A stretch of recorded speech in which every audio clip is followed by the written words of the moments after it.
It's the Mixed Martial Arts Hour with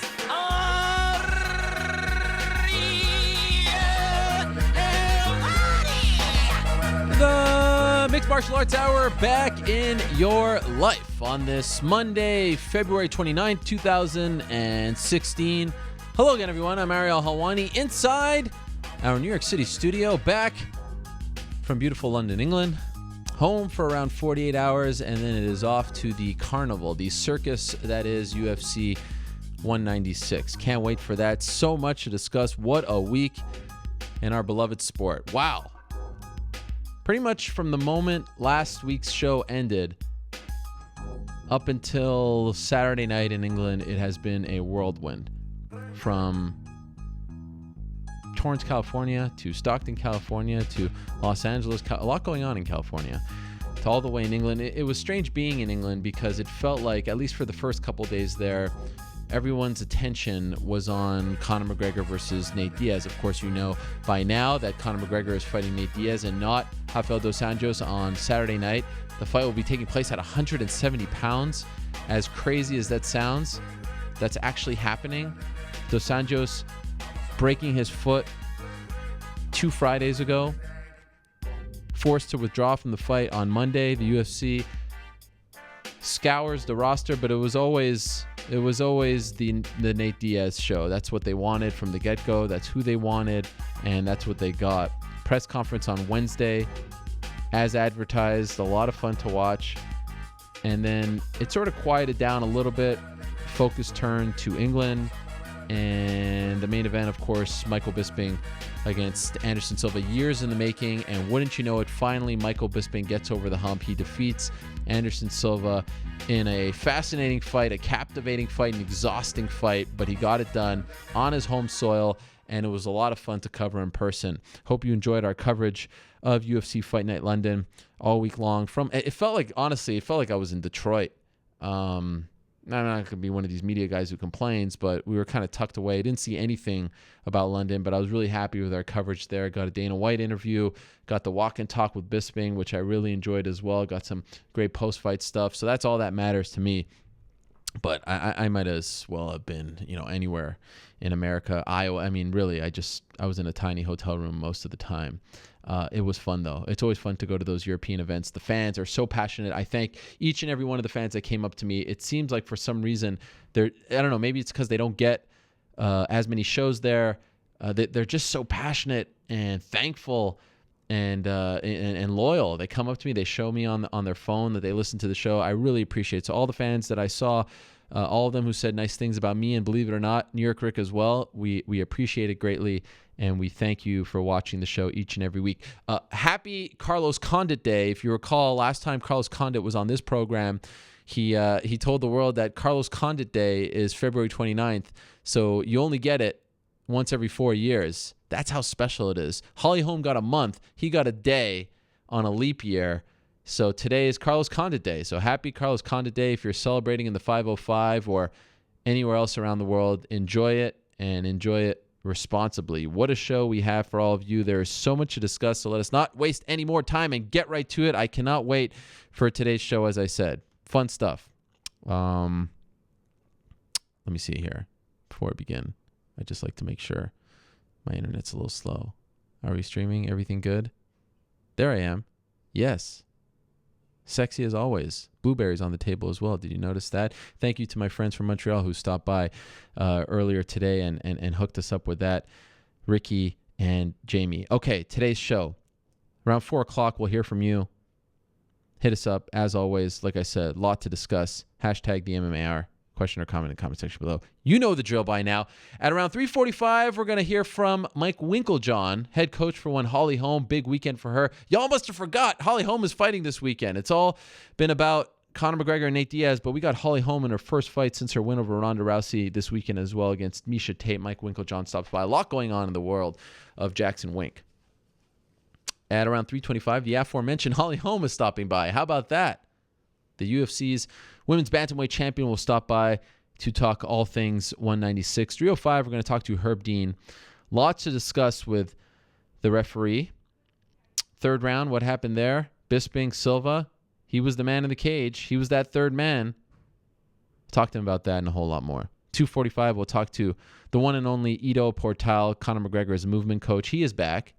In fact, longtime fans of the show will recognize that this is the first time since Conor McGregor's debut that John Kavanagh is not on the show before one of his fights. The reason for that is he's flying to Las Vegas right now, so we couldn't get that done. But we got Ido Portal, who's on the scene with Conor in California, so that is a treat as well. 2:25, we're going to be joined by Jose Aldo, the former UFC featherweight champion. In the long history of this program, we have never had Aldo on, one of the very few fighters to never grace us with his presence. Aldo will be joining us at 2:25 p.m. Eastern Time. 2:05, one of the very best in the sport as far as calling the fights, breaking them down, analyzing them. Brian Stann will stop by to talk UFC 196. At 1:45, Anthony Pettis will stop by.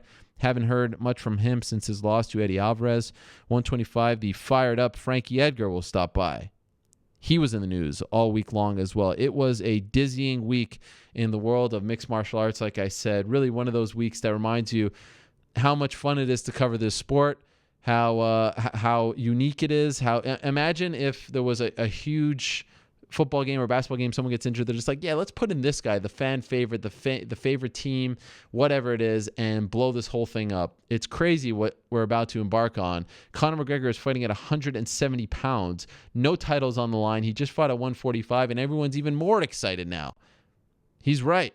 He's bigger than any title. Beating Conor means more than winning any UFC title. So let's talk about all that and a whole lot more with our first guest joining us via the magic of Skype. You know, you talk about a stacked show. There's only one way to start off a stacked show, and that's with our very own Marc Raimondi, who joins us right now. Marc, how are you? What's up, man? What's How's up? it going? Yeah, it's going all right. I am excited. You'll be joining me in Las Vegas. The shackles are off, so to speak. Welcome back to the shackles are off. Back on the road. So, okay, before we get to Conor Mania 196, of course, you were at the press conference in Torrance. Let's talk about this weekend in England. Controversial, but fun, captivating, fascinating, heart-wrenching at times. First things first, how did you score the Michael Bisping-Anderson Silva fight? I had it the same way the judges had it. I had a 48-47 for Bisping. I thought Bisping won the first round, the second round, and the fourth round. Okay, and what do you make of the third round drama, and in particular, what Herb Dean did and didn't do? What was your take on that? Well, I mean, you can make the argument for sure that Herb could have been a little bit more, he could have been quicker getting in there, separating the guys. But if you're Bisping, you can't stop fighting until the referee gets between you. What is that? What do they say? Defend yourself at all times? Yes. He didn't do that. And he paid for it. You know, Herb Dean was maybe a little out of position, didn't get there quick enough. Bisping stopped fighting. Anderson Silva hit him with a flying knee from hell and dropped him in a heap. And then Silva thought he won the fight. What a bizarre turn of events. And the bell sounded. I had no idea what happened. You know, right when it first happened, I had no clue what just went on. Yeah, and if you were in attendance, there was no way that you can hear that horn sounding. So, what did you think? Because it's clear when watching the replay that the knee landed before the horn sounded, right? Yeah. So, Yeah. do you think the fight should have been stopped? You can make the argument. I think what from Herb Dean's perspective, I think that what he saw is that Bisping got dropped. And he was about to be finished, but Anderson didn't finish him. He just walked away, and then the round ended. Yeah. So therefore, Bisping wasn't. I honestly, a lot of refs might have said that was it right there. It looked like he was almost knocked out, but Bisping seemed to sit. You know, he said he was okay. A lot of fighters say they're okay in situations like that, but it's a tough one, man. It very well could have been a KO. Shades of Husimar Palhares against Dan Miller, UFC 134. Shades of Chris Cyborg versus Shayna Baszler in Stockton, Elite XC on CBS. In those cases, the fighter who thought they won but had to go back and keep fighting ended up winning. In this case, Anderson didn't end up winning.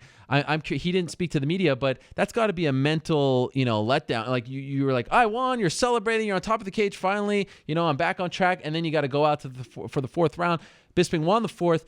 Anderson, in my opinion, won the fifth, but it always felt to me like that little stretch right there felt to me like, okay, that's what Anderson could have been doing, should have been doing, but for some reason wasn't doing. Like, it always felt like he was holding back. Yes, he's slower. Yes, he's older, but why wasn't he pulling the trigger? Did you get that sense watching TV as well? Like, it just always felt like he wasn't doing as much as he could have been doing. Like, it was there for him, and for some reason, he took his foot off the gas. So you have Bisping at the end of the third round. He's like crumpled up in a Yeah. heap in the corner against the cage. He's a mess. His face looks terrible. His body language is awful. He can almost barely even hold his head up.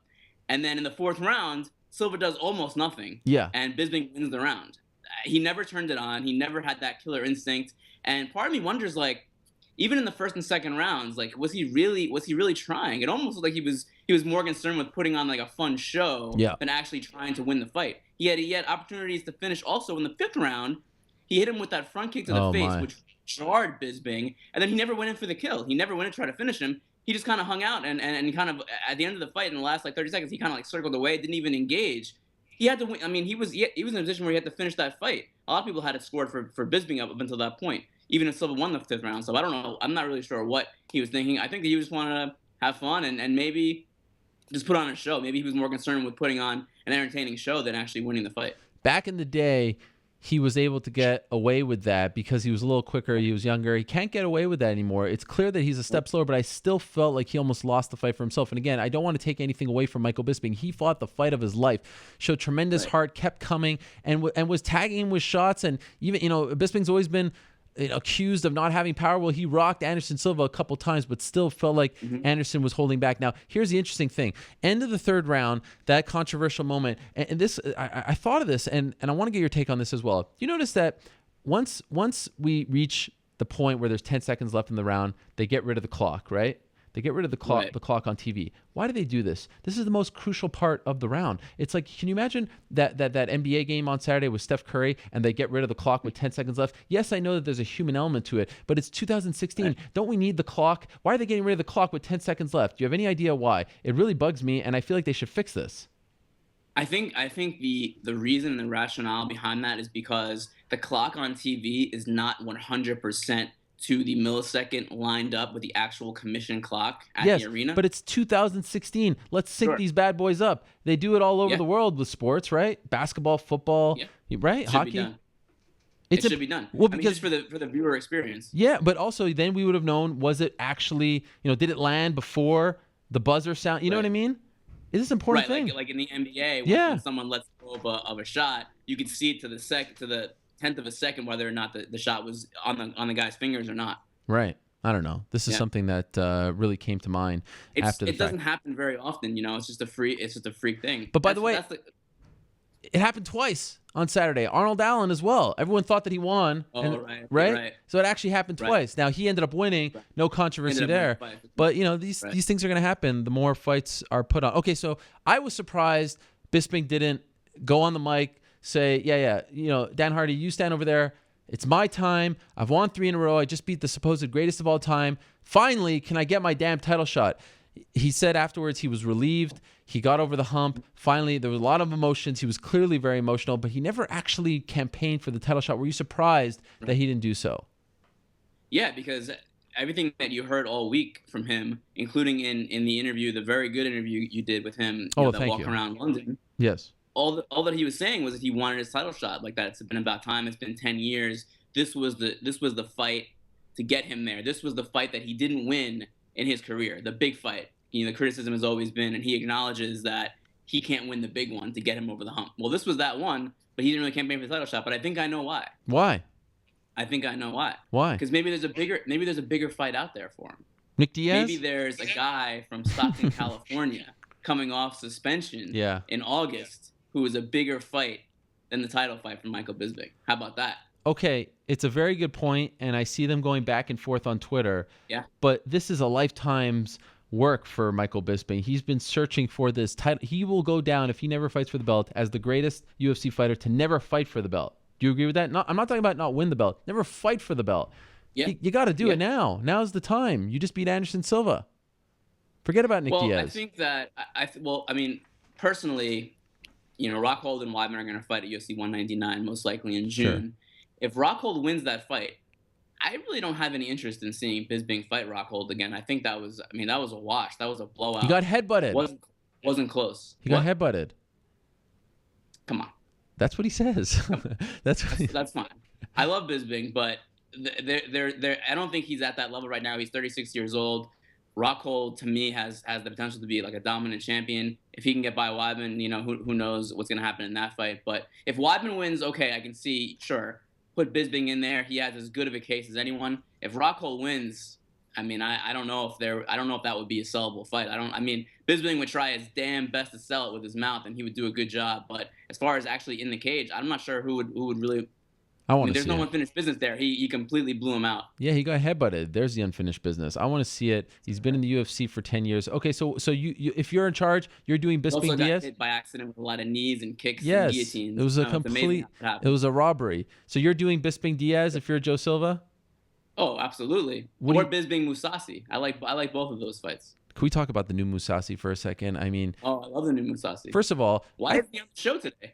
well, we spoke to him after. Are I don't you care. are you going to complain He can be on about every show. He you're can call complaining like that. about this all-star cast that we have? We can never please people in this damn internet You world. didn't need me. You could have brought Musasi on instead of me.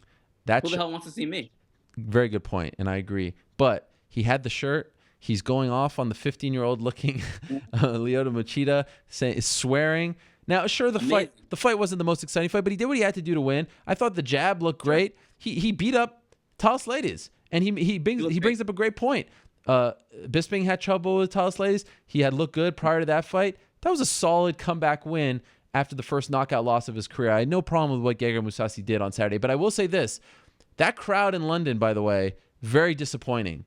They didn't back their guy. They were sitting on their hands the entire night. It wasn't that loud in there, to be honest. It was loud during the third round, brouhaha. But I was for a historic crowd, 16,000, the most ever for UK. I was actually pretty disappointed with the crowd in London. They were kind of half asleep the entire night. They weren't like Dublin or Scotland.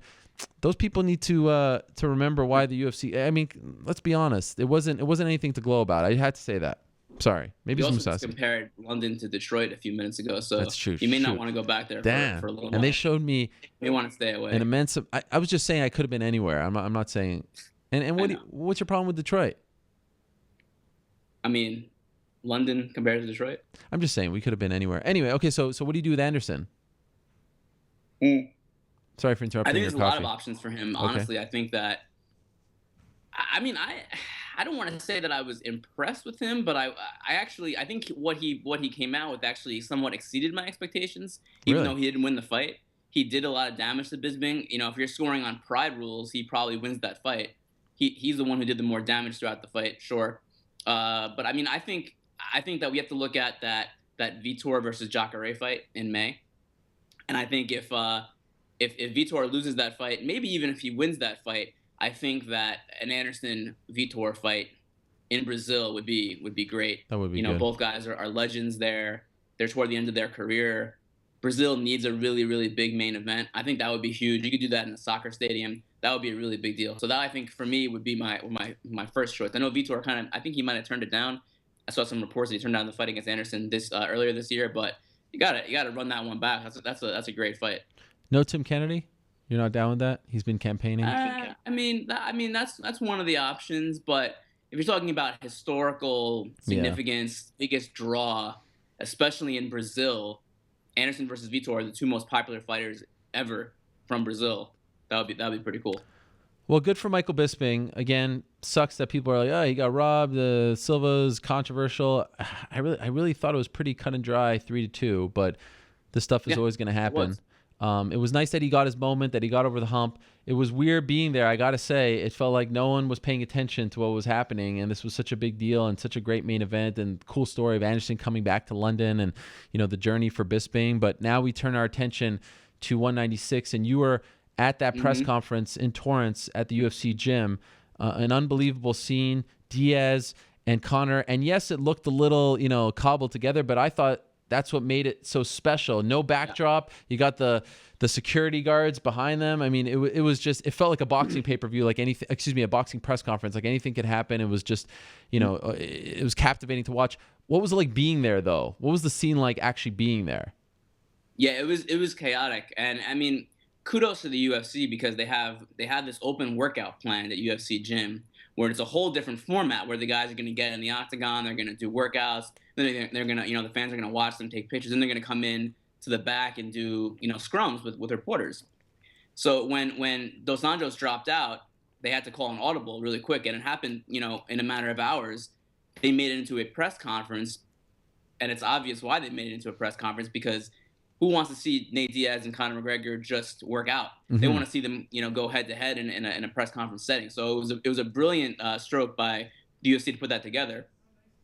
It was not, now the UFC gym is not really a place where you have a press conference. Yeah, it's a great place for open workout, but press conference, no. So it was like you said, it was kind of a chaotic, weird scene where you have all these people flooded into a gym, people hanging on like the squat machine, and people leaning up against like the tricep machine. It was really weird to see that, but it also kind of added to the press conference. Was kind of chaotic in itself with McGregor and Diaz going back and forth and F you, I don't give an, you know what I mean? Yeah, and then you have all these people just flooded on them. And then when the whole thing broke up, I really thought something bad was going to happen, because there's only so much. I mean, there must have been 1,000 people there. There was a lot of people in that gym. And when both guys came off stage, there was an immediate flood. Oh, no. Because there wasn't any barricades. It was just like tape. Like, there wasn't anything really separating the fighters from the fans. So everyone kind of flooded toward McGregor, and there was just like these huge security guards who tried to step in and try to carve out a path for him to get to the back.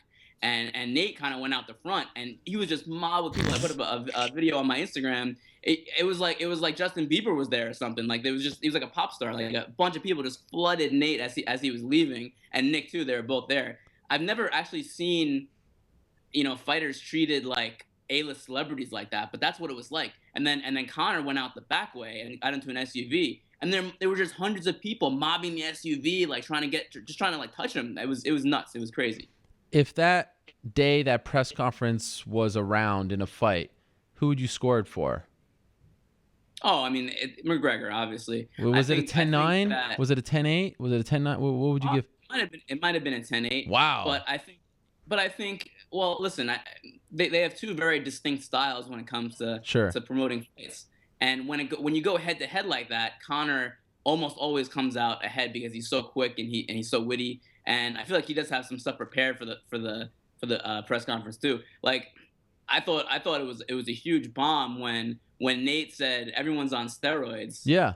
And then Conor shot back, your teammates, sure, Gil and Jake were on steroids. Almost like he knew that Nate was gonna bring that up. I couldn't believe he had that queued up already. But that proves that he wasn't prepared. Like, how could he have known that Nate would go there? No one's ever accused Conor of that. I don't know. The brilliance. But he had that. Yes, you know why? Because the brilliance of Conor McGregor is he consumes everything. He reads everything. He can rifle off stats, height, reach. So he knows this off the top of his head, and he comes back with that. What can you respond with? There's nothing to say at that point. That was that was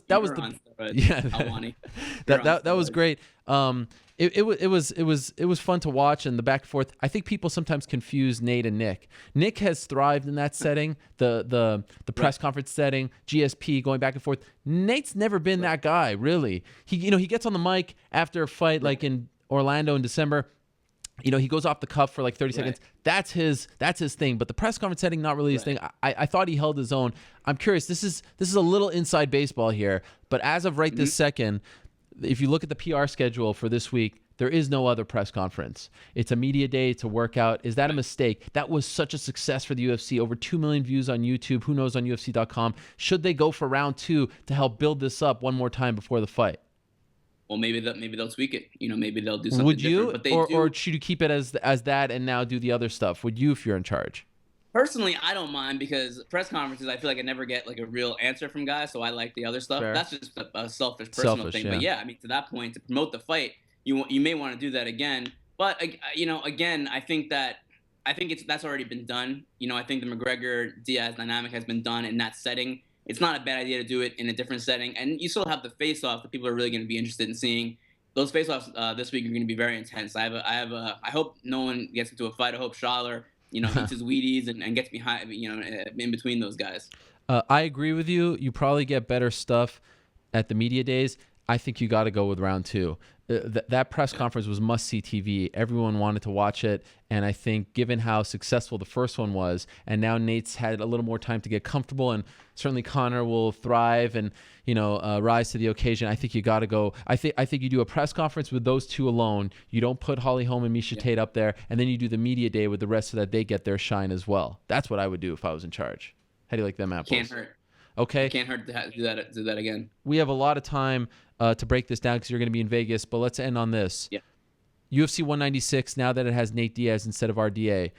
And, of course, we'll never truly know the answer, but do you think it will do better on pay-per-view than the original plan, which had, this historic storyline of Conor going for 2 titles? That's a good question. I noticed when I was at UFC gym last week, I don't know if it was a huge crowd. There were people waiting outside for hours to get in. And I just don't know if that would have been the turnout if it was, Rafael dos Anjos. No disrespect to him. He's a great champion. He's absolutely an elite fighter. But he doesn't have that fan base that the Diaz brothers bring. They have a huge cult following in MMA. They do move the needle, unlike some people have said in the past. Both of them do move the needle. People really, really care about these guys. And I think that it is a bigger fight in that sense because Nate Diaz is just a bigger name. And the promotion for the fight has already amped up. And you know what I like about this fight? Honestly, I like the fact that it's just a fun fight. It's not, there's no implications. There's really no consequences. The stakes are not very high. It's just 2 guys who people really enjoy watching fighting each other. And it kind of underscores the point that I always make about how MMA kind of leans more toward entertainment than sport. Because here you have the featherweight champion fighting at 170. Why not? Right. Here you have like a lightweight contender going up and fighting him, at welterweight. Why not? There's no rankings. There's no title implications. It's just a fun fight that people want to see because of who these guys are. Like you said in the open, you don't see that in baseball or football or basketball. You see it here. You see it in the UFC because that's what people want to see. Yeah, makes it unique. I like it. And I think it is a bigger fight. I know I was a little bit long-winded, but I did get there eventually. Marc, great stuff as always. I will see you in Las Vegas. I look forward to covering the event with you. And so rest up, take your Wheaties, do your thing, drink up your coffee. Okay, there you have it. Marc Raimondi joining us. Great stuff, Marc. Appreciate the time. He of MMAfighting.com, of course. All right, let's move along. Welcome in our next guest. A hot topic, no doubt about that, last week as well. Very much looking forward to hearing his thoughts. Frankie Edgar joins us right now on the phone. Frankie, how are you? I'm good, Ariel. How you doing? I'm doing great. Really appreciate you joining us, Frankie. Thank you. How would you describe the last 7 days for you? Was this one of the more frustrating stretches of your career? Yeah, absolutely. Just a situation that came about last week where, RDA got hurt, and I missed that opportunity because I'm banged up myself. I was upset originally, just the way kind of things went down, at least the way the news was shared. But I have since calmed down. Have you calmed down? Listen, I'm not going to sit there and dwell on everything. It's kind of, it is what it is, man. I'm hurt, and that's pretty much the bottom line. I couldn't take the fight. It's unfortunate. It seems like I can't catch a break a little bit, but it's the way it goes, and I just got to keep doing what I got to do. Can you tell us about the injury? What exactly is injury, and when did you suffer it? I think about 4 weeks ago. Okay. Now, I tore my adductor tendon, my groin, and a couple muscles.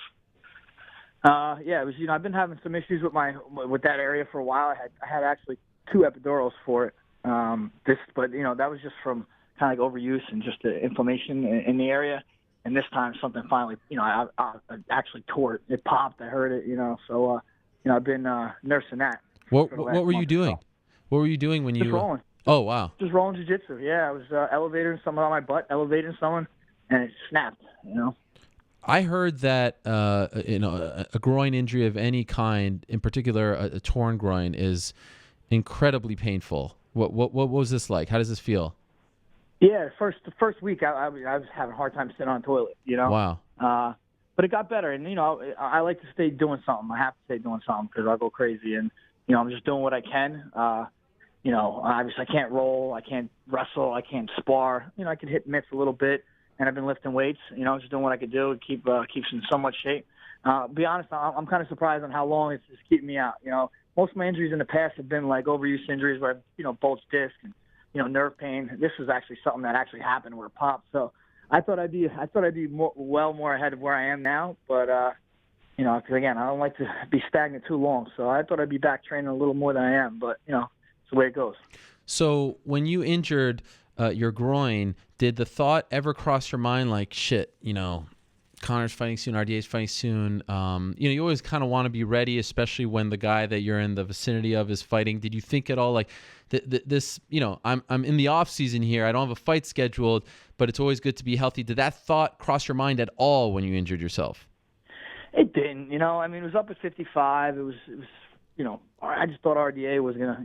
He's been looking great lately. Yeah. Obviously we share the same manager, and from what I understood, everything was going great, and I wasn't really banking on me even getting a call. That's kind of what pissed me off too. Is like I don't know how I'm sitting here, recovering from an injury, and people are looking down at me because I didn't take a fight on 10 days' notice at a weight class I'm not even in for not even a title.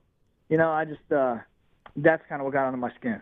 And to be clear, if you were healthy, maybe not in the best shape of all time, they called you to fight at 155 on, I don't know, 11 days notice. Would you have taken the fight?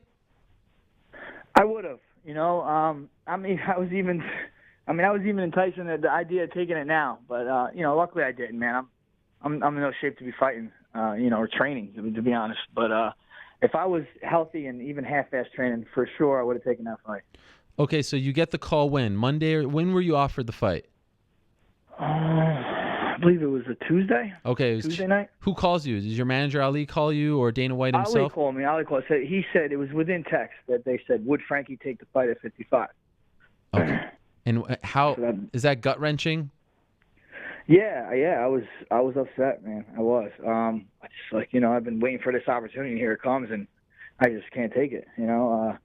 Like I said, it's been an uphill battle with this whole situation, trying to get this opportunity. And really, more importantly, I want to fight for the title. I do, but I mean, to get the chance to fight Conor is second best, And for a few reasons. Like and what? I think beating it. Well, I mean, number one, I think I could beat him. 100% think I could beat him. Obviously, it comes with a lot of fans watching, maybe some more money, and I think a win over him at 55 would have definitely gave me the title shot at 45. Yeah. Did you even go for a run or anything like that, or was it a no-brainer? Yeah, it was a no-brainer. I haven't done anything, of substance for 3 to 4 weeks at that time. So it was just tough. I mean, I just knew I wouldn't be able to do it. So at that point, when you tell your manager that you can't do it, do you ever talk to the UFC? Does anyone from the UFC reach out to you, or do you get the impression that they just moved on to the next guy? Yeah, I think they moved on to the next guy. I don't know the facts 100%, but from what I understand is they reached out to Nate, I believe, first, and then he wanted some more money or whatnot. Again, I don't know if I'm 100% correct on these facts, but so they eventually got back to Nate. So you're obviously disappointed at that point, and there's some frustration, but it seemed like maybe things changed after you read a Dana White interview, I think with Yahoo Sports, where he's kind of saying like, look, you finally got the opportunity, and now you say no to it. Is that what bothered you? It did. It did bother me. I felt slighted a bit. I got a good relationship with Dana, and he knows I'm game. I mean, don't forget in July they called upon me, and I said yes, and still wasn't given to me.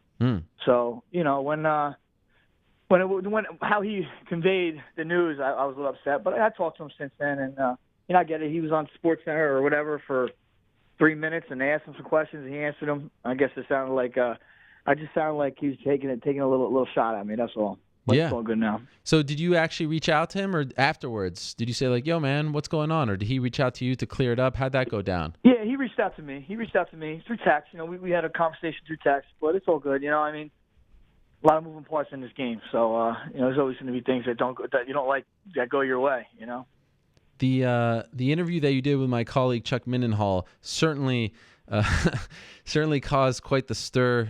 One of the things that you said was the C in UFC stands for Conor. Even Conor responded to that, saying that, yeah, you're right, the C does stand for Conor. Do you feel like he gets preferential treatment? I mean, he does, but how can you say it's not just? I mean, he brings in the numbers, and he performs. So I'm not one to sit here and complain that he's getting better treatment than I am. I mean, he's kind of he's kind of earned it, I guess you could say. You know, I feel I've earned it too in a different way. You know, through years of work and years of just doing the right thing for these guys. In that interview, I can almost, because I remember when you were on the show in January, you were fired up then because it seemed like you weren't getting it after you were told that you were getting it. And while reading those quotes, I was like, wow, I have never heard Frankie like this before. And of course, I couldn't hear your voice. I couldn't hear the way it was, coming across. But would you say that was probably the most pissed off that you've ever been in any interview or any point in your career? Because like if I closed my eyes or didn't read the headline and you just told me, oh, this is, a guy talking about a fight, you would never guess that it's Frankie Edgar. It just doesn't sound like you.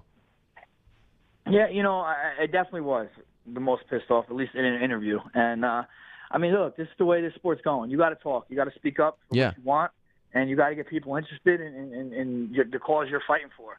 And that's what I'm trying to do, man. I'm just following the lead of these guys that are doing it before me, I guess you could say. I tried doing it the old-fashioned way and just earning it and working hard, but, there's more to it nowadays. And, I'm trying to do my best in getting my spot in whichever way I got to do it. By doing that, by getting it out there, did you feel some sense of relief? Did you feel like, okay, I accomplished what I did? Or did that bring, because I know like for that day, everyone was talking about you in that interview. So I can't imagine what it was like on your social media, people reaching out. Like, did you feel like you accomplished your goal? Like, are you happy you finally spoke out? Or in hindsight, did it just bring upon, more heartache? No, I'm happy. I mean, listen, it's a squeaky wheel gets the oil. Yeah. And again, people are talking about me, whether they're talking good or bad about me. Yep. But I've definitely been steering clear from social media as much as I can. That is probably for the best. Yeah, there's a lot of Conor fans out there. I'll say that. So this is the interesting thing. He's now fighting at 170, and everyone kind of felt for a long time like, all right, he's going to fight this fight at 155. He's going to try to make history, and then at UFC 200, you'll get the shot. But now he's fighting at 170, and you're hearing stuff about Robbie Lawler. Do you think it's possible that you'll never get a chance to fight him? I think it is possible that I at least won't fight him next. I don't know, man. I think Nate can go in there and spoil this party, and then he's got to come back down to 45. I think that's the best case scenario. But I mean, again, Nate's coming in on short notice himself, so it's no easy task for him to come in there and throw Conor right now. What kind of shot do you give Nate? I give him a shot. I give him a real shot. I mean, he's pressure and volume is tough to deal with anybody. And Conor's biggest thing is range and length, and he doesn't have it in this fight. So southpaw against southpaw, I think a lot can happen here. And as long as Nate can take a shot, which I mean he's known to have a good chin, he's in this fight. So you met with the UFC recently, right? I saw a picture of you guys. I think was Lorenzo and Dana there, or just Lorenzo? Lorenzo and Dana were there. This was probably a couple months ago now. Was it a couple months ago? Okay, but it was after everything happened, right? It was after that it seemed like you weren't going to fight him next, after your fight against Mendez. What was said in that meeting? Like, what was promised to you there? Nothing. Nothing really. Just kind of went in the same way. I left the same way I went in. Not really much. I think it's pretty much, I mean, at least at that point, before we talk about Conor going up, at that point it was he's going to fight at 55, like you said, come down to 45. It's between me and Aldo who gets him. I mean, that's kind of what we left that meeting at. So did you ever say, when I beat Mendez, I was told I was getting a title shot. Why is it between me and Aldo? Yeah, of course I said that. I said, he told me I get whatever I want. Right. What I want. I even joked, said, that was on TV. I could hold you to that. Yeah, so what was the response? Yeah, I mean, they're saying, well, hey, we didn't expect Aldo's, was on the top for 10 years, lost 10 years, and a lot of people are saying he deserved it. So they're, I mean, I can sit there. I feel like I'm pissing in the wind. You know what I'm saying? There's only so much I can say. Right. At this point, what means more to you, fighting for the belt or fighting against Conor McGregor? Fighting for the belt. Really? Interesting. That belt's going to stay with you forever. Be a 2-division champion. If it's not, I mean, be the first to do it before Conor does it, But, ideally the best scenario would be fight Conor at 45 for the belt. That would be the best. Are you still hoping to fight in July? Would you be able to fight in July given the injury? I think so. I should be able to, yeah. You don't need surgery though, right? No, I mean, it was talked about, but we kind of went the route on let it heal. So we'll see. I'm going to probably go back to see the doctor when I get back from Vegas and this trip and see where we're at and take it from there. So this is interesting. You're going to be working this weekend. You're doing the Fox coverage, right? You're working as an analyst. Yes, I'll be working the desk for Fox this weekend. This is like old school Fox fight game with Mike Straka, Frankie Edgar. Yeah, man, I'm bringing it back. Is it going to be hard for you to keep your emotions in check and be unbiased because you're still obviously a little fired up over all of this? For sure. Hey, that's what they want, though, right? They want realness. Yes. They want some. They keep telling me come there with some energy. Yes. We'll see. I'm just gonna let it fly. I'm gonna try to be the best analyst I could be. But there's a storyline here too. Yes. Are you kind of annoyed? Like, is it hard for you? Would you have rather work a different fight so that you're not as emotionally invested, or do you think this is for the best? I think this is for the best, man. Anytime I can put my name with Conor's name and with the belt and all that stuff, yeah, the better. This is a numbers game, and the more I get seen, the more people talking about me, as whether I'm an analyst or an opponent or something. It's just good. So give us a little preview. How does Nate Diaz win this fight? Put your analyst hat on. Nate Diaz. I think he's got to win his fight the way he always does, just pressure. He's got to put pressure on Conor, and he's got to take the kicks away as much as possible. Conor's definitely crafty. He's has many different kicks. So he's got to put the pressure, get close enough to negate the kicks, and just be himself. Be like water, as they say. Be like water. Okay, would you be okay with an Aldo rematch? Is that because I feel like that's something you've been wanting before this whole Conor thing happened? Like, has that crossed your mind, and is that a nice consolation prize for you? Yeah, for sure. Aldo's still probably Conor only fought at featherweight a couple times, so I know he did dismantle of Aldo pretty quickly. But Aldo's the best featherweight there's been. So to get another shot at him, losing that close fight against him would definitely be a great consolation. If Conor fights at 170 in the summertime, would you like to see him relinquish that title? Do you feel like, all right, now you're fighting two weight classes above, and do you think that's even going to happen given the fact that you've called it the Ultimate Fighting Conor? Yeah, I do think they have to let that go. I imagine. You can't just hold this weight class up hostage like that for that long. And the rumors are he probably can't make 45 again. The guy cut a boatload to be the biggest guy in there. Yeah. And now if he can't make the weight, it's not his problem. He's too big. Just let it go. And maybe we'll meet at 55 down the road. Who knows? Will the belt still mean, the same thing for you if you're fighting a belt that was just relinquished by a guy? Like, you can't beat the current champion. Does that change the way you view the belt? It does a little bit. If I go down and get that belt, I'll try to, of course, Conor to come back down. But or hey, maybe fight him at 55 if he has the belt there. Who knows? What do you think happens first? Frankie Edgar fights for the 45 belt or the 35 belt? 45. 45 first. Why'd you laugh though? Because this is like a big. I don't know. It's a big guessing game. There's so many ifs going on, and it's good that I have options. I do have options, but I just think I'm knocking on that 45-pound door for a long time, and I don't want to just run the 35 when I'm so close right now. Yeah, but your coach Marc Henry told us recently that's definitely in play here. That's something that you'd like to accomplish sooner rather than later, right? All three. Yeah, I think I'm in a unique position where it's even obtainable. I don't think a lot of guys can even do that just by, from cutting weight and whatnot and competition-wise. But, I did it at 55. I'm so close to 45. So, let's get this one out of the way, and then, we'll see what the future holds. But I can make 35. Okay, so to wrap this up, to put a bow on this, Frankie Edgar currently still annoyed, getting over it, needs to clear the air with the UFC. How do you feel about how this all went down last week, currently? Yeah, I'm over it, man. I'm not one to dwell on anything. It's a business. You can't take it home with you, I guess. And I'm not trying to do that. So I stay off this damn social media. I don't want these people affecting my mood. Just let Ali do it. Yeah, even better. Half the people think he's still doing it anyway. I know. Is that annoying? No, I think it's funny. People are like, "Hey, Ali," I think comical. Well, I learned my lesson. That is right. Never get the reins of that Twitter again. Wow, you put him in timeout? That's it, man. No more Twitter privileges for that man. Oh, that is hilarious. I would have loved to hear that conversation. Well, you handled it with class. You're clearly not as fired up, and I know it was very fresh, 5 or so days ago. But, I commend you for speaking your mind. And like you said, the squeaky wheel gets the grease, and sometimes you got to speak your mind, especially when you feel like you're being misrepresented. So it takes guts to do that when you're talking about your employer, and you certainly did that and then some. I'm looking forward to working with you, my friend.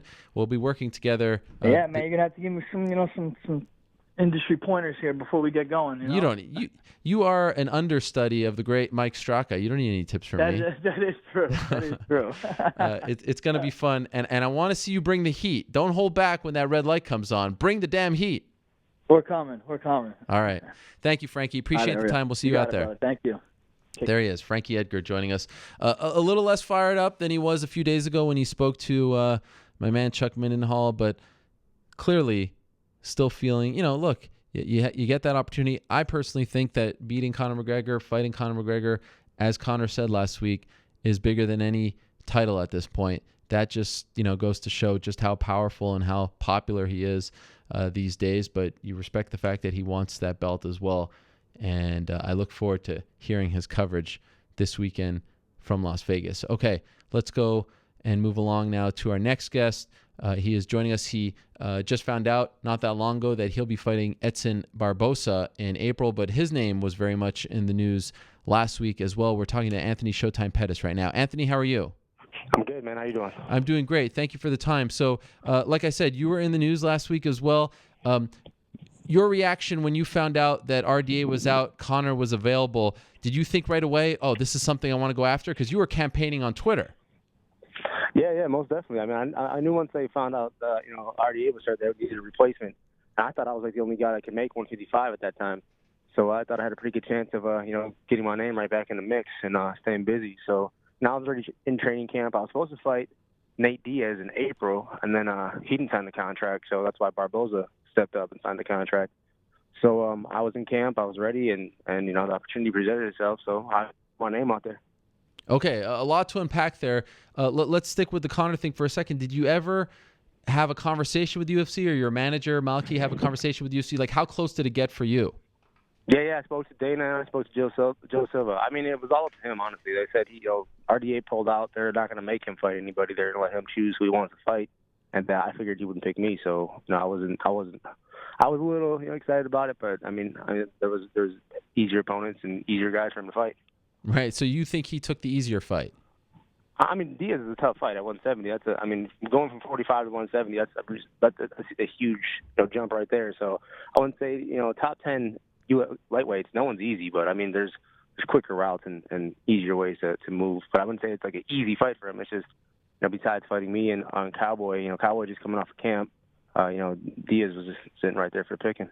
Were you super bummed that you didn't get the fight, or did you always feel like it was kind of a long shot?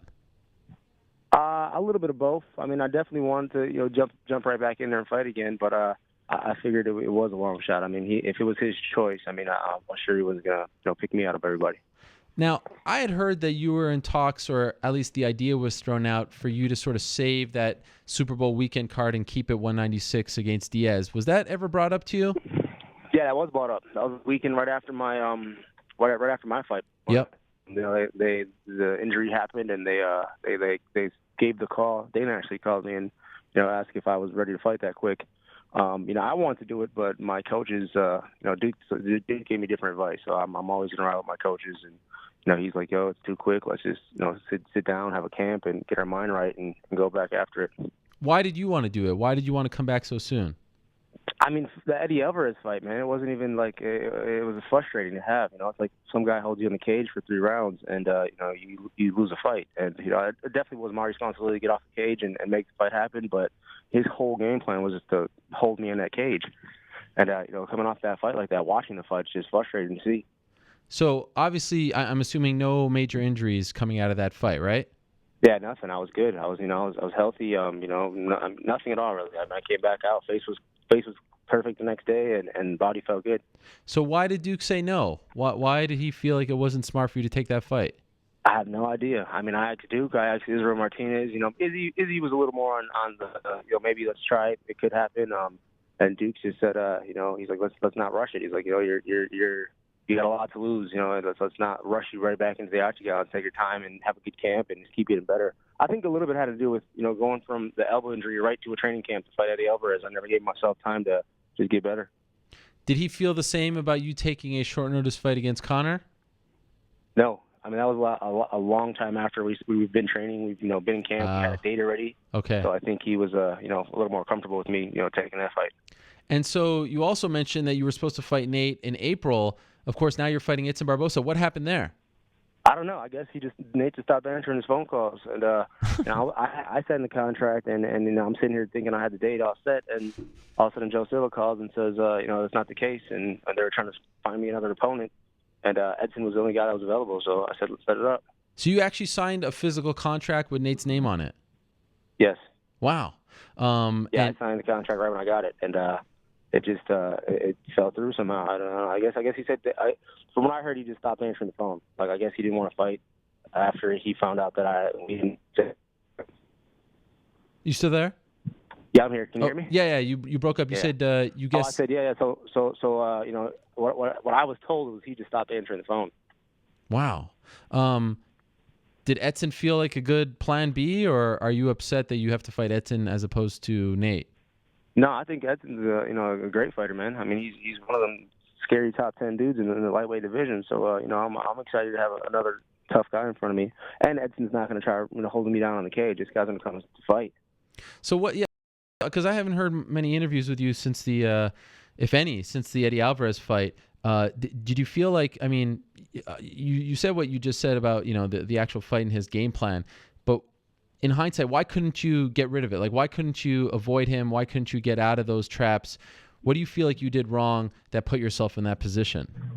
Yeah, that was the frustrating part about it. I think I just focused too much on the wrestling. I stopped doing, I tried to train with Israel Martinez. I was out there from like Wednesday till Sunday pretty much. So most of my camp was out there wrestling.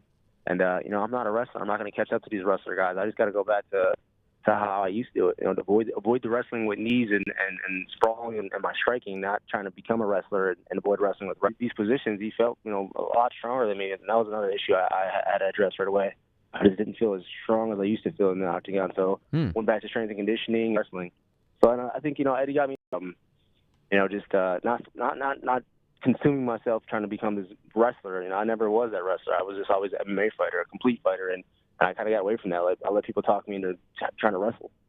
So did you do any strength and conditioning going into that fight? No, I didn't. Only thing I did for that fight was wrestle. I know that was some advice that was given me by some coaches, and I tried it. It was my first time trying it, and I won't do it again. Wow, that is interesting. So you felt considerably weaker in that fight. I didn't feel as physically strong as I usually do. He was holding me on the cage, and the techniques weren't working. Eddie's a good wrestler, so he knew the counters and where I was trying to go, and so the next step is to use your strength to get him off you, and he was just really, really, really focused on holding me on that cage. When you were preparing for the fight, when you were thinking about it, did you think that there was a possibility it would go down like that? Were you expecting that at all from him?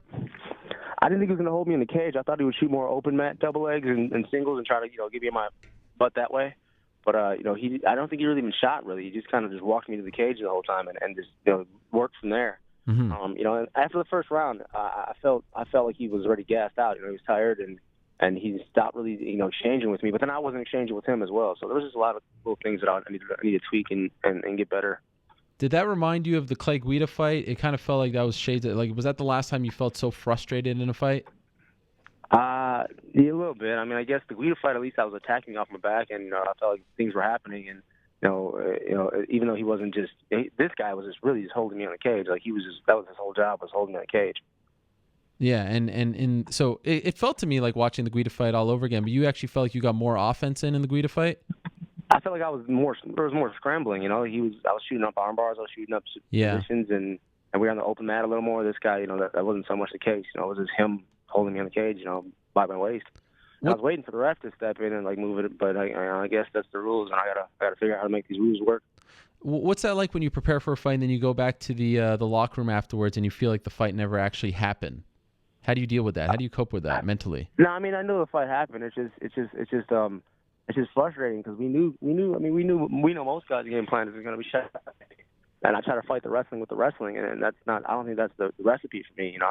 I can't catch up to these guys that have been wrestling for 20 years of their lives or their whole lives. My strength is my strength, and that's what I have to go out there and use, not try to catch up on wrestling.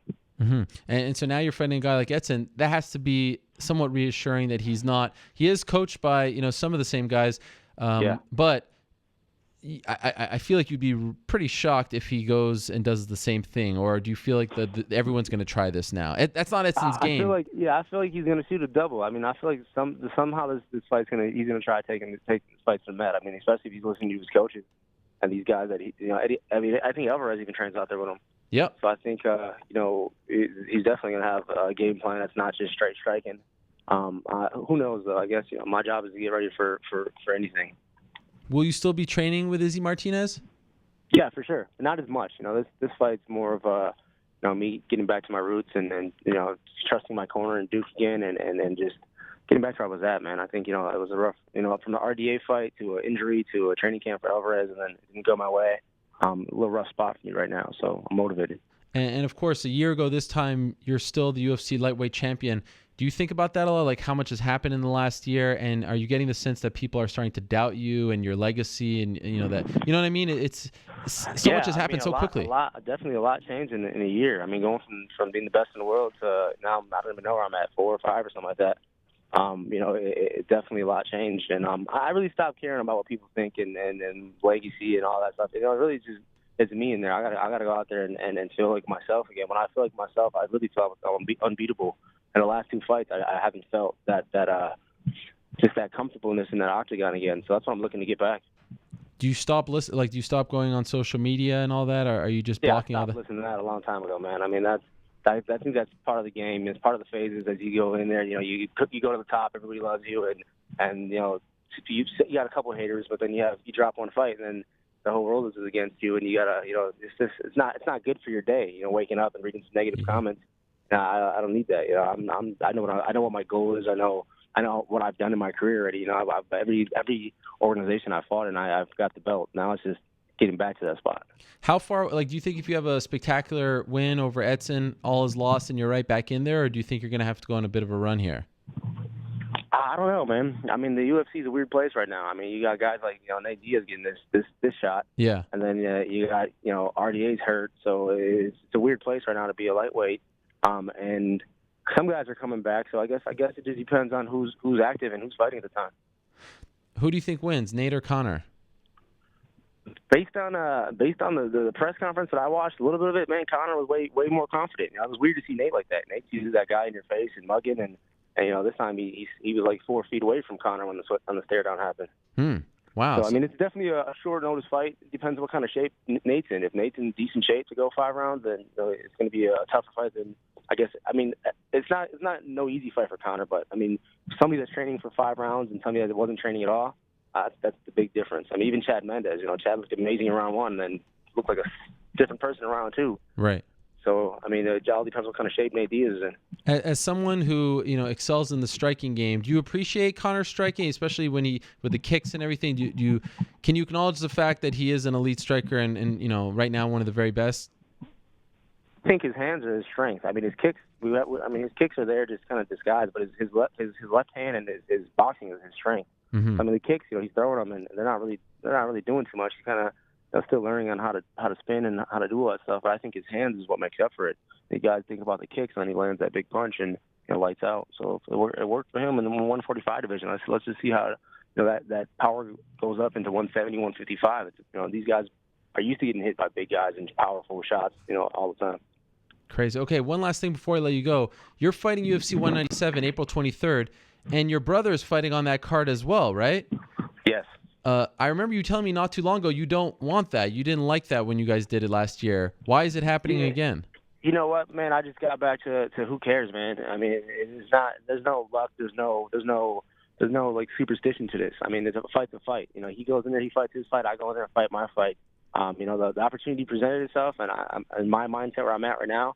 I'm not looking at it like I'm an athlete and I need all my corner in my team. I'm a fighter, and if I mean, if I have to fight the same night he has to fight, then that's so be it. Fair And enough. I feel he feels the same way. He's with me now. We like doing training camps together. It's a good time. And a big decision came from him not fighting for so long. I mean, he hasn't fought since October, and they were talking May or June until he could get another fight. So we're like, man, let's just sign the contract. Let's make it happen. Anthony, I appreciate the time. Thank you very much for coming on. I know you have to go train, so we'll let you go. Good luck in the fight in April. Thank you, man. All right, there he is. Anthony Showtime Pettis, of course, fighting Edson Barbosa in April 23rd, to be exact. UFC 197 this weekend. It's UFC 196, of course. Main event, Conor McGregor versus Nate Diaz, Holly Holm versus Miesha Tate. The co-main, a legitimate co-main. Rest of the main card looks like this. John Vellante versus Ilir Latifi, a rather quick turnaround for Ilir Latifi. Corey Anderson versus Tom Lawler. We haven't seen Tom Lawler since his win this past summer over John Vellante. And an interesting women's bantamweight fight. Good to see the women's bantamweights getting some shine. Amanda Nunes versus Valentina Shevchenko, who had a successful UFC debut back in December. Really like the featured prelim on the FS1 card, Brandon Thatch against Siar Bahadurzada. Eric Silva returning. Remember, we saw him in studio not that long ago against Nordine Taleb.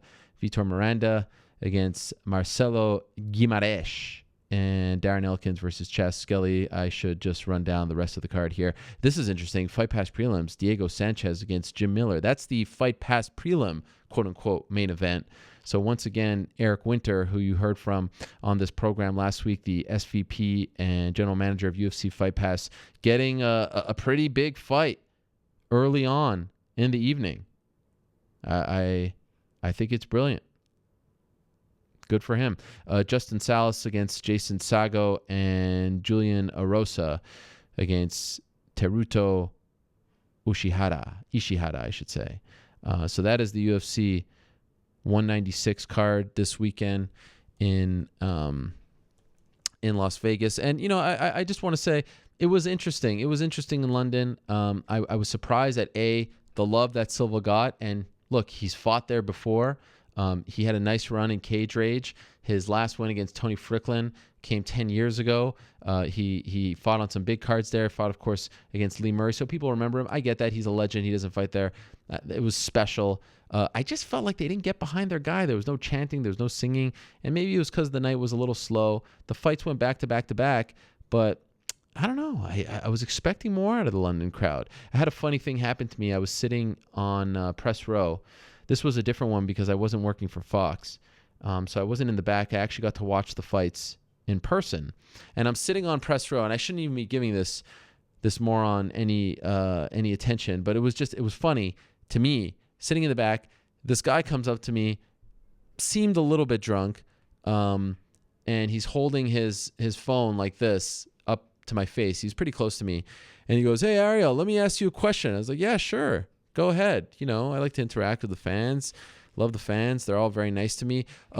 When did you decide, he asks, to be a Zuffa puppet and never ask Dana White any hard questions? And he's obviously recording me. He's trying to be a tough guy. I'm surprised it's not on YouTube yet. So at first I just pretend like I didn't hear what he said, but I was like, no, I'll take the bait. So I say, all right, when was, like, if it was you, what would you ask Dana? What's the hard? I love when people throw this out there. The hard questions. What's the hard question that I haven't asked Dana White that you've been upset about? Give me the hard question. What comes to mind? He's like, oh, there's so much that you can ask. Okay, give it to me. What is it? Give me one. Give me one that's been bothering you that you wish that I've asked Dana White in the past. He goes, ask him about the Reebok deal. Okay. You mean like when I was there in July and we spoke about the Reebok deal, or in December? And yeah, he doesn't do as many interviews as he once did. But I feel like I've asked him about the Reebok deal enough. Like, what about it? What at this point can we say about it? What else is there to say? So then I was like, okay, whatever, buddy. I wanted to go over there and do something pretty dumb. But he obviously walks away, goes back to his friends, gives him a high five, like he's the coolest guy in the room. I don't think I gave him what he wanted. And I'm surprised it hasn't surfaced anywhere. So that kind of was like, what? London fans, really? I was sitting next to someone who said, please don't hate all the London fans because of that guy. And I certainly don't. I think they're great. I love the European fans, and the London fans were great. They were so nice and kind. But I just felt like, I don't know. Maybe they were nervous for Bisping. Maybe they weren't. I don't know. There was something weird about it. I just didn't feel like they got behind their guy. And the Brad Pickett fight showed you that if you get behind your guy, you can sway the decision. So I felt like they had it in them, and they had the opportunity to do so. In the end, he didn't need them. But if I'm being honest, I gave Glasgow the Crowd of the Year award for last year. I thought London had more in them, but there was a lot at stake. Maybe they were nervous for their guy. Who knows? Interesting time, to say the least. Okay, let's move along. Another man who will be working this weekend alongside Frankie Edgar is one of the very best in the game, my good pal Brian Stann, who joins us right now via the magic of Skype. There he is. Brian, how are you?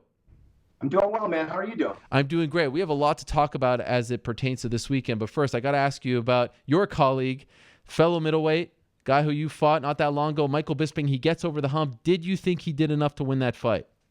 I absolutely think he did enough to win that fight. And it's interesting because, I kind of went into some detail there on Twitter. Yes. And, what people have to realize, and some people are getting mad at me for doing so, but there's a lot of new fans to this sport. And so I don't know if someone on Twitter has been watching mixed martial arts for years or if they've been watching it for months. And so I had to go and explain what is a 10-8 round and why round 3, in my opinion, was nowhere near a 10-8 round. Thank you. For Anderson Silva. But I clearly thought that Michael Bisping won rounds 1, 2, and 4. Yes. And I think that while a lot of people are criticizing Anderson Silva for his taunting and his antics, they definitely did hurt him, because while he's doing that, Michael's landing punches and scoring points with the judges. But in the past, those antics helped Anderson. Anderson was quicker when he was younger, and his counter strikes were quicker. And when Michael didn't go all the way into the pocket with him on those, Anderson tried to counter, and there's a lot of punches in that fight that Anderson just missed. They came right to the edge here and just missed Michael Bisping. And Michael had very good head movement. He was very well prepared for that fight, and I thought he got a very deserving win. And I never thought I'd see the day where people tell me I'm being biased towards Michael Bisping. Never thought I'd see that. I think Anderson is awesome. I've always been a fan, and the very few personal interactions I've ever had with Anderson Silva, I can tell you, he has been nothing but class to me and nothing but very, very kind. So I respect him very much, but he lost that fight. Okay, so for the uninformed, I'm happy you brought this up. We didn't have time to do so with Marc at the top of the show. Why? And I agree with you 1,000%. Why wasn't the third round a 10-8 round for Anderson Silva, in your opinion? Because in mixed martial arts, a 10-8 round is a dominant round where you almost completely not only neutralize your opponent, but you do a lot of damage and you score a lot of points. But the entire round for 5 straight minutes is basically a beatdown. You can't just have one flying knee, severely hurt someone, almost knock them out, and think that that is a 10-8 round. And what happens is it's very confusing, because in boxing, that would have been a 10-8 round. If you get a knockdown, it ends up being a 10-8 round. And so that's what people are misinformed about, is a 10-8 round is an extraordinarily dominant round. You don't even have to near finish them, but you do have to absolutely dominate them. Gray Maynard versus Frankie Edgar, there was a 10-8 round there. When I fought Phil Davis, the second round was a 10-8 round in that fight. So, I mean, there's good examples of them, and that was not it. Because up until that knee, you could argue Michael was winning that round too. Yeah, 100%. People, I think, get confused because we use a boxing model, but the round is not scored like boxing. One knockdown doesn't equal a 10-8. What do you think about Herb Dean's decision to not stop the fight there, let it continue despite the knockdown? Well, it was obviously a good decision. I think Michael was still coherent. He was able to still talk to Herb Dean. I think it was a good call. The whole mouthpiece thing, I have not watched the fight a second time. I did feel, when Mike first lost the mouthpiece and he looked at the referee, that was a mistake on Mike's part. Agreed. Anderson jumped on him exactly like he should jump on him, and Herb Dean cannot stop the fight while the other fighter is engaged and getting hit to put a mouthpiece in. So Herb did a good job not stopping it there. I did feel like there was a slight break in the action. After the first flurry Anderson landed, they separated. Mike had time to look back at Herb Dean again. Mike should not have done that. That's a mistake on Mike's part.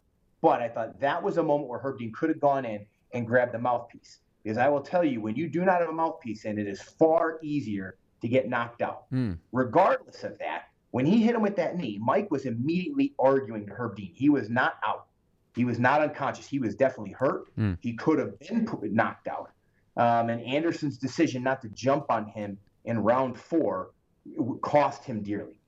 Last thing on this fight, and then we transition to this weekend. If you're the UFC brass, do you finally give Michael Bisping the title shot, or does he have to win at least one more? No, I think he's earned the title shot. I mean, look, middleweight is a little thin right now. Yep. You're not going to get much better than a victory over Anderson Silva. Depending on what happens with Jacare obviously coming up next. Look, some of the things they look for in guys to fight in titles are guys that can sell tickets, guys that can sell a fight.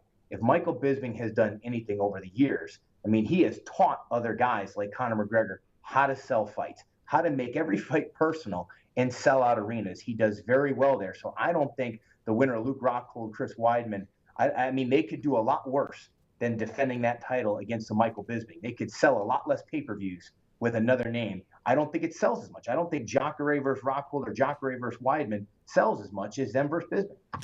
And that is a perfect transition to this weekend, because the UFC has had to make a habit out of, making lemonade out of lemons. They have the history fight. They have all that stuff. They got RDA versus Conor. It's a great fight. He's moving up. He's trying to make history. It's no longer available. RDA breaks his foot. And now they have the pick of the litter. They have Anthony Pettis asking for the fight. They have Donald Cerrone. Of course, Frankie Edgar unavailable, but there was a long list of people who wanted this fight. They settle on Nate Diaz. Did they make the right call in your opinion? Yeah, they did. They did. And as much as I'd be intrigued to see Donald Cerrone, who was in shape to sell the fight, there was more noise from the fans that wanted to see Nate Diaz take the fight. And they spent more money to get Nate Diaz. I think Donald Cerrone was willing to fight him for less. They had to spend more money to get who the fans ultimately wanted to see. And Nate Diaz did himself a lot of favors by going on Fox and having an expletive-filled post-fight speech to call out Conor McGregor. And that's just fact. I mean, these Diaz brothers have a massive, massive following, and they deserve it. They've been in the sport for a long time. They've won an awful lot of fights. And again, different than Michael Bisping does, they find a way, though, to make every fight personal, to sell every fight and make people want to see them fight. So I think they made the right decision. While I'd love to see other guys get a shot at this kid, I do think that Nate Diaz, Conor McGregor sells the most. What Conor is doing is unprecedented. He's moving up 25 pounds. Is this a mistake? And I remember when Roy Jones moved up to heavyweight, he was never able to get back to his old self. Yes, he made history that night, but it felt like he put on too much on his body, and it was tough to keep going up and down. Is this going to be a mistake for Conor? Should he not be jumping up so much? Not with Nate Diaz. So Nate Diaz tried to run at 170 pounds. We all remember he was not a natural 170 pounder. Just because you wake up at the weight or you got to cut a little bit of weight to make it doesn't mean that's where you belong. Nate Diaz is most effective at 155 pounds, which is not a big jump for Conor. It's a more natural weight for Conor than 145 is. So this is not a mistake. If Conor tries to jump up and fight somebody like Stephen Wonderboy Thompson, that's a mistake. That's a big guy at 170 who is a real 170 pounder. That's legitimately jumping up 2 weight classes. Nate Diaz is fighting him at 170 just because he doesn't have the time to cut the weight to get to 155 pounds and be effective. What do you think of the mind games being played up until this point? It was agreed upon that they'd fight at 165. 11th hour, Conor says, let him get comfortable. Let's fight at 170. And then we have the press conference, and you saw what happened there. I know you were watching live. Do you think that Conor has the early edge in that regard going into this week? He does. Anytime an opponent even hints at the slightest acceptance of defeat, it brings them only a step away from its reality. And Nate Diaz made 2 comments in there where I thought there was a little bit of acceptance, a little bit of him leaving himself a back door there. And look, he's got a point. Coming in on short notice against a fighter this kid's caliber, and with Nate Diaz's style is really dependent on elite level cardio. So, but him saying, look, it's kill or be killed for me in this fight. It's kill or be killed.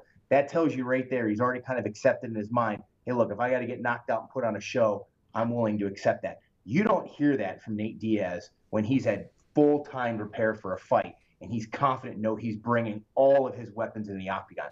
This is a Nate Diaz who, in my mind, is either playing possum or at that moment in time thought to himself, I'm not at my best and I've got to make do with what I've got to make this money right now in this big fight. I thought Conor was giving us some insight into what he's going to do on Saturday when he kept talking about Nate's body and how he's soft in the body, and it seemed like that's what he's going to attack. He's going to attack the body, the long frame of Nate Diaz. Do you agree? Is that his best path to victory? It's the easiest. It's the easiest thing in the onset of the fight because it's always the hardest thing to overcome, in my opinion, in striking is reach. Speed is number 2. But overcoming reach is really, really difficult. And this is the first time where Conor McGregor is going to fight a guy who's longer than him. So it's easier to hit guys that are longer than you to the legs and to the body. Because most people's natural inclination when you punch at them is to lean back. They leave the body and the legs exposed. And we have seen Nate Diaz's legs get chopped up repeatedly. And I think over time, though, Conor will work his way inside. And Conor isn't used to always being the quicker guy. Conor is exceptional in a lot of areas. He's got great power. He's got excellent balance, footwork, flexibility. Those are a lot of gifts you don't see a lot of fighters have all of those. One thing that I think he's very good at, but he's not exceptional at, is quickness. But in this fight, he will be the quicker athlete. You know, Nate Diaz tends to, when he really extends on his punches, he's very long and there's a lot of volume. But because he stands so heavy on that lead leg, it takes him a long time to retract those punches. And I think what you're going to see is Conor's going to look to counter a little bit more, and he's going to try to follow Nate Diaz's hand, specifically his jab. When he puts that jab out there, he's going to try and follow that jab back with his left hand, arch it a little bit with an overhand, and bring it back and beat that hand back to the chin. I think he's going to look to do that because you could see when he fought Michael Johnson, early in the fight, Nate Diaz didn't establish his range yet. He got a little too close to Mike. He would throw that 1-2 and land, but he would take 2 as well. Michael Johnson was quicker than him, was able to get there. Round 2, Nate was able to back up a little bit. It caused him to miss a little bit, but it also caused him to land. And then when he sit back, Michael Johnson couldn't hit him. The punches came right to about here over and over again. You know, Conor's going to be in better shape. It's going to be hard for Nate to put that volume on him, and Conor's going to get inside, and I think he's going to look for those keys to beat those hands back to Nate Diaz's face. Fascinating. Great breakdown there. RDA had tremendous success attacking that lead leg of Nate Diaz when they fought around a year ago. Do you think Conor is going to try to do the same? Yeah, I mean, he's a smart guy. He's got a high key. Yeah. You have to. Yeah. You have to. When someone gives it to you, you're silly not to take it. I think it would be really smart, Nate, turning the tables around, thinking to himself, if I'm Conor, what would I do to me? Yeah. Right? And stick a knee right in Conor's shin from the onset. Try to hurt, because I'll tell you what, when people see kicks get checked in a fight, when you take a really good check to your shin, you saw it with Anderson Silva, his leg broke. It hurts immediately. It's very difficult even for adrenaline to carry through you. It limits the amount of times you use that weapon. Jose Aldo had 1 kick checked against Korean Zombie, did not kick again until he threw a high kick when he realized the shoulder was out of the socket. So I think he can maybe limit some of his weapons, knowing, hey, he's going to kick my leg. I'm going to use it to either catch the kick and take him down, or I want to check it and try and hurt his shin. You are the master of breaking down tape. So let's say I appoint you head coach of Nate Diaz. You are going into this fight as his head coach. You're in his corner. What are the holes that you see in Conor's game? And he hasn't showed us a lot. Obviously, he's undefeated. What are you trying to exploit in this fight? He hasn't. He doesn't necessarily mind getting hit that much, and he's not easy to hit, but he doesn't mind it because his chin is so good. But the real key for Nate is he's got to use his reach. He's got to maximize it. Even if he misses early, he's got to keep his range where Conor can't collapse in on him and hit him and tag him at the end of his punches over and over again, force McGregor to get a little frustrated and explode through the space sloppy. Get desperate to hit him. Get desperate to reach him. When he does that, grab him, clench him, overhook him, look to try and wrap your arm around his head. Do anything you can to create a scramble, because Nate has very sneaky chokes in transition. That's when Nate Diaz will catch you. Nate Diaz catches you in a submission when you start messing around with him in the transitional phase. You know, if Conor gets on top of him, gets established, Conor's good on the ground too. He'll avoid it. But if he can get his arms around his neck, if he can do something, if he gets Conor frustrated, then I think he can maybe create a submission out of nothing. But the big problem is if Nate works too hard, if he goes chasing him too much and he starts to get frustrated, that's going to eat away at his cardio. And especially when we feel like Conor McGregor is going to attack that body early to really test it. You know, he's got a long time to work. He's got 5 rounds. He wants to finish him in 1. So you can guarantee Conor may come out aggressive. Stay relaxed. Stay at the end of your punches. make him have to explode through the space in a sloppy fashion, ends up getting hit, ends up getting sloppy, and gets out of his game. Then you start doing some of the Diaz taunting. Then you throw the finger in his face, start pointing and laughing at him, and reverse the tables on Conor. See if you can frustrate him. When Conor can't reach it, he can't hit you, but he's getting tagged over and over again with that jab. Now you get the crowd going on him for once. Instead of everybody cheering for him, how does Conor deal with that? How does he deal with walking back to his corner after round one a little bit embarrassed with Nate Diaz standing there like this, with the tongue in the upper lip, doing that number? I mean, that's what I want to see. How does he, if I'm coaching Nate, that's what we got to create. We have to make that scenario happen round one. Wow. Just trying to envision these scenes is giving me goosebumps. And lest we forget that the co-main event features Holly Holm, your old friend, fighting against Miesha Tate. What kind of issues, if any, does Miesha bring to the table here? Because a lot of people are writing her off based off of what Holly did, of course, to Ronda Rousey. What kind of a shot do you give Miesha, and what's her path to victory? Miesha has got to power punch. And here's the biggest key. She has to punch with Holly. And when I say punch with, it's not just counter strike, because Holly is really good. Pop, pop, and gone. I mean, it's really the basis of Mike Winkeljohn's style. He teaches every fighter to hit and be gone, and Holly's his best student. But if she punches, as soon as she sees Holly trying to hit her, accept the fact you're going to get hit and land your own shots at the same time. I think Miesha has the power advantage in this fight. We have seen Miesha throw much heavier. Her boxing has gotten steadily better and better under the tutelage of Robert Follis and their boxing coach, Extreme Couture. She's starting to drop some girls with that right hand. Holly has a lot of time in the ring. She's taken a lot of shots. She's been knocked out before. Miesha's best chance to win this fight isn't shooting takedown or after takedown, getting frustrated, not being able to get Holly down. It's waiting for the right time, punching with her, knocking her down with a punch, then getting on top of her or knocking her out. And in order to do that, she's not quick enough. She's not skilled enough to hit Holly consistently with natural combinations. She's got to pressure and wait. As soon as Holly's going to go, you go as well. Punch with her every single time. Try to catch with that big right hand and drop her. I tend to believe that Miesha's greatest attribute is just her toughness. Like, she takes big punches, she keeps on going, she doesn't quit. Do you agree? Absolutely. I mean, she is as tough a fighter as you're going to see. There's a lot. We always talk about the toughness of some of the guys. Chris Liebens. He's forever going to go. He's a Hall of Famer in terms of toughness in my book. But you get people. On the female side, we've seen it from Paige Van Zandt. Girl can take a beating and just keeps going. Miesha Tate, she doesn't even get warmed up until you beat her up a little bit. I mean, it's really fun to watch, and I have a tremendous amount of respect for Miesha when she goes in there and she gets it done that way. The uglier she can make a fight, the better Miesha Tate gets. Robert Follis has definitely brought more strategy, more tactics to her game. And when you combine that with her toughness, you have a much more capable and effective fighter. We'll be talking to Holly in a bit, but I'm curious to get your take on this because you know her so well. Like, leading up to the Ronda fight, she talked about how emotional it was. Sometimes she would break down. There was a lot at stake there, a lot on her shoulders. And yes, she had fought in big fights in boxing, but never before like this, and in particular in MMA. Do you feel like now that she's, the bantamweight queen, she's the one who slayed the dragon, she's getting a lot more attention, that she continues to feel that pressure? Or now that she's the champ, she can settle in and do her thing? She showed us her cards. It's a different scenario now. She's the favorite. We're expecting her to win. You know what I mean? How do you think she's going to handle that? From what I know about her, I think she's going to handle it well. But you're absolutely right. It's easier when you're the hungry person that has the targets on the other person's back. She's lived in the limelight. Now she's got to deal with all the media. Miesha Tate comes with her bag over her shoulder and her blue collar, hard hat on, to the MGM to take this fight. And she's watching that queen get all the attention, everything she wants. It does make it more difficult, but Holly is a smart enough girl to know that. And Mike Winkeljohn's a smart enough coach to know that. He kind of game plans against it. I remember him, when I started to rise a little bit, he'll say things to make sure that your head doesn't get big.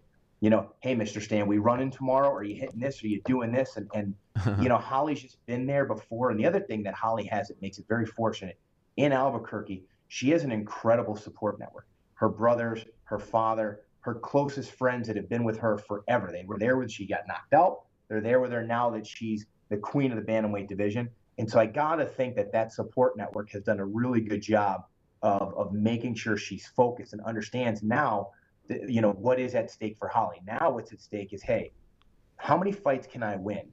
how can I really set my family up for success for years? Because she's making the kind of money now to where Holly Holm doesn't have to do a whole lot, a few years from now for the rest of her life. Unbelievable. What great insight. You can hear more of it, of course, this weekend on FS1. You'll be working alongside Frankie, Edgar, and Dominic Cruz, right? He's the third man. So that's a tremendous trio there. Jay Glazer hosting. I'll be in the back. For you, I know you love calling the fights. I know you love being the color analyst. But now that you're retired, and by the way, I saw you training. I saw that picture of you. Are we making a comeback with the Lima brothers? What's going on over there? That's just for fun? Look, I mean, I'll admit it, every single day when I put my headphones on and I work out, I envision fighting again. I do it every single day. And it's tough, but the sport's changed. I'm 35. My body is not the same as it was 2 years ago, let alone 4 or 5 years ago. And it's tough. It's a really difficult transition for all fighters to walk away and accept it and now turn that focus towards something else. But for me, I have to kind of revert and pretend every once in a while when I work out. It keeps my sanity, keeps me hungry. But there's no comeback for me. It would not be in the best interest of my career or certainly my family. It would be entirely selfish.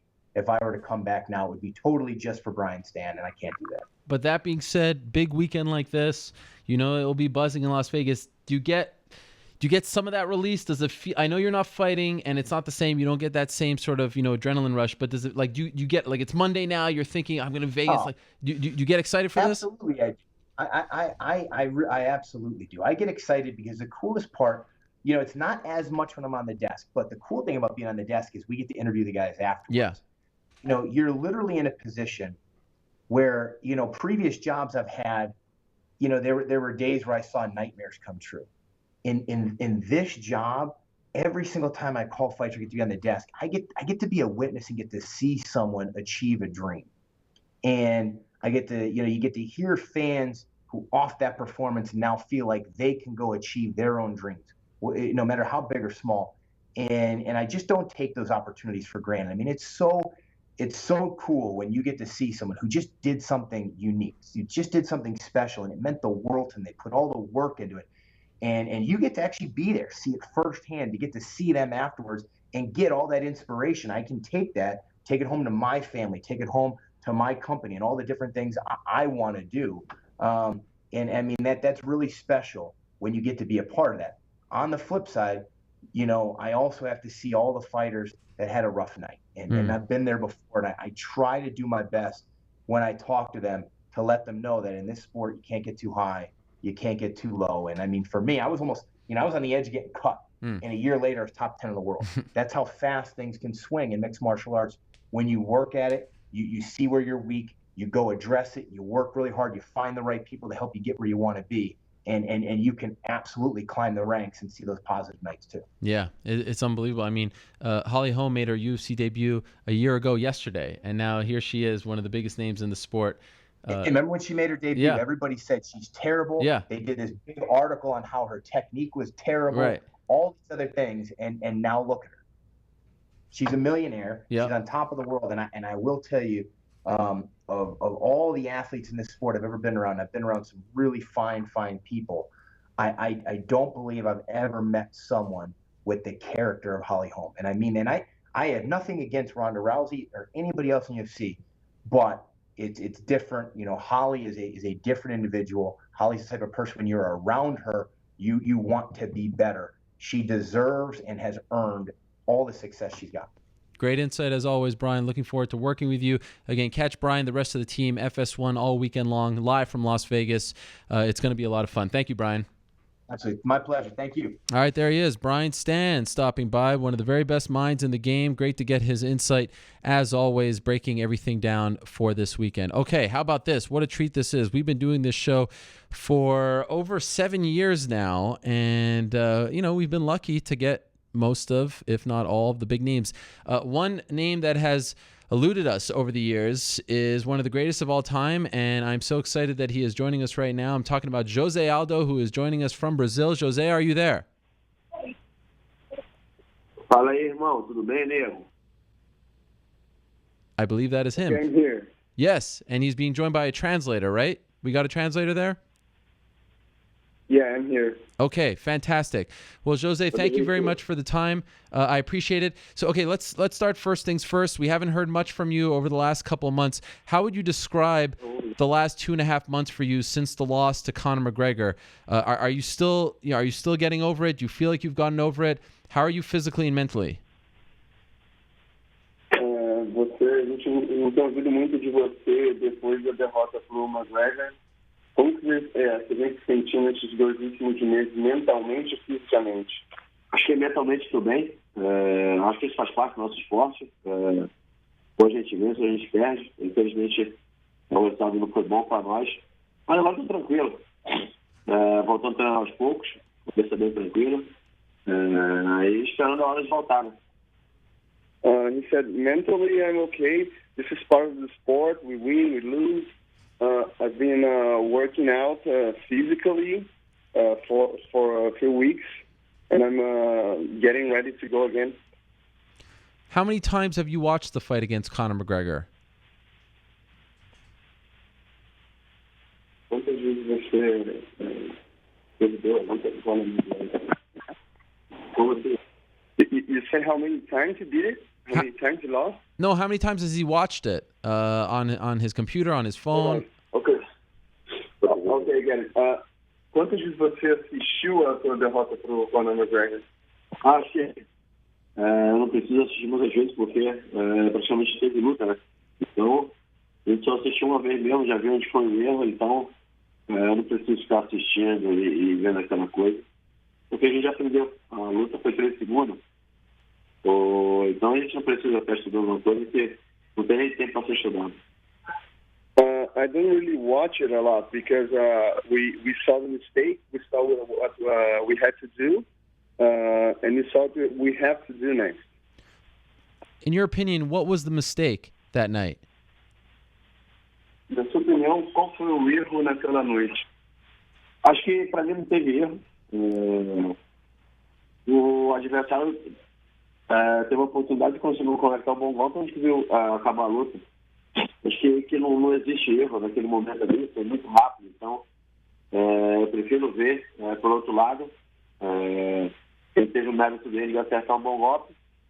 E o azar foi meu de o golpe ter pegado num lugar que eu não deveria, e o meu ter pego num lugar também que eu não deveria. Eu acertei um bom golpe, mas no lugar errado. Ele acertou um bom golpe no lugar certo. Actually, I thought I didn't do any mistakes. I had a good punch. He had a good punch, but he had a better one. So he connected. The merit is his. It had been said afterwards that you didn't seem like yourself out there. Like maybe he got in your head, under your skin. Is that accurate at all? Did he take you out of your game plan because of all the things that had been said leading up to that fight? Você acha que na hora da luta ele de alguma maneira conseguiu entrar na tua cabeça, mexer com você e afetar o seu psicológico na hora da luta?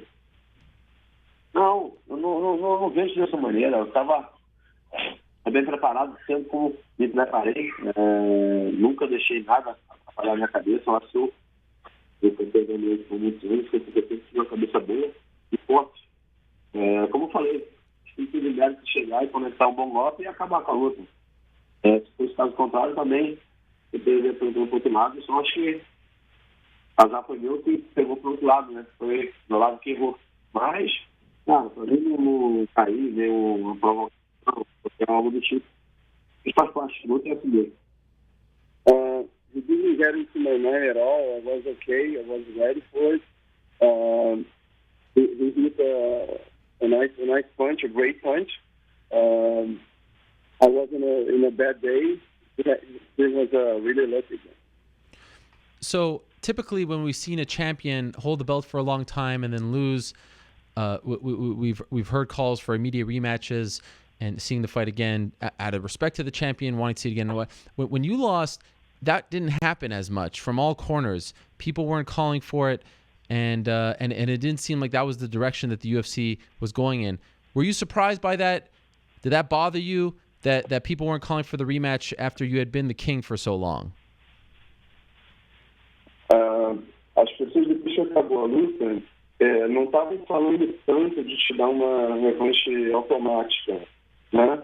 Isso te incomodou de alguma coisa, você ter sido campeão por tanto tempo e não terem falado em uma revanche imediata? Eu não posso falar pelo Deus. Eu nem ligo para que eles falam também. Eu acho que sim, eu faço o seu campeão dominante.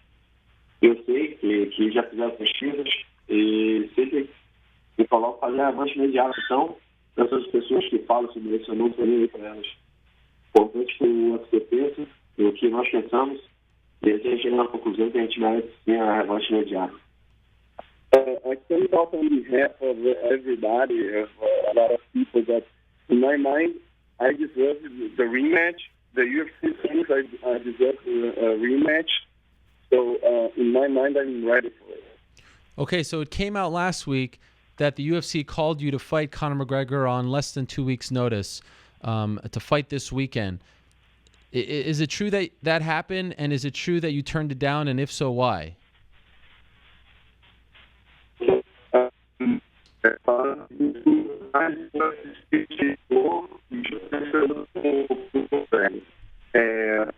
Se essa verdade for verdade, por que você não se... Eu acho que o Leandro não está nisso, mas que eles ligaram da posição onde já chegou e falou que não foi mais normal do mundo. A luta não vai pagar mal para mim. Eu já estava esperando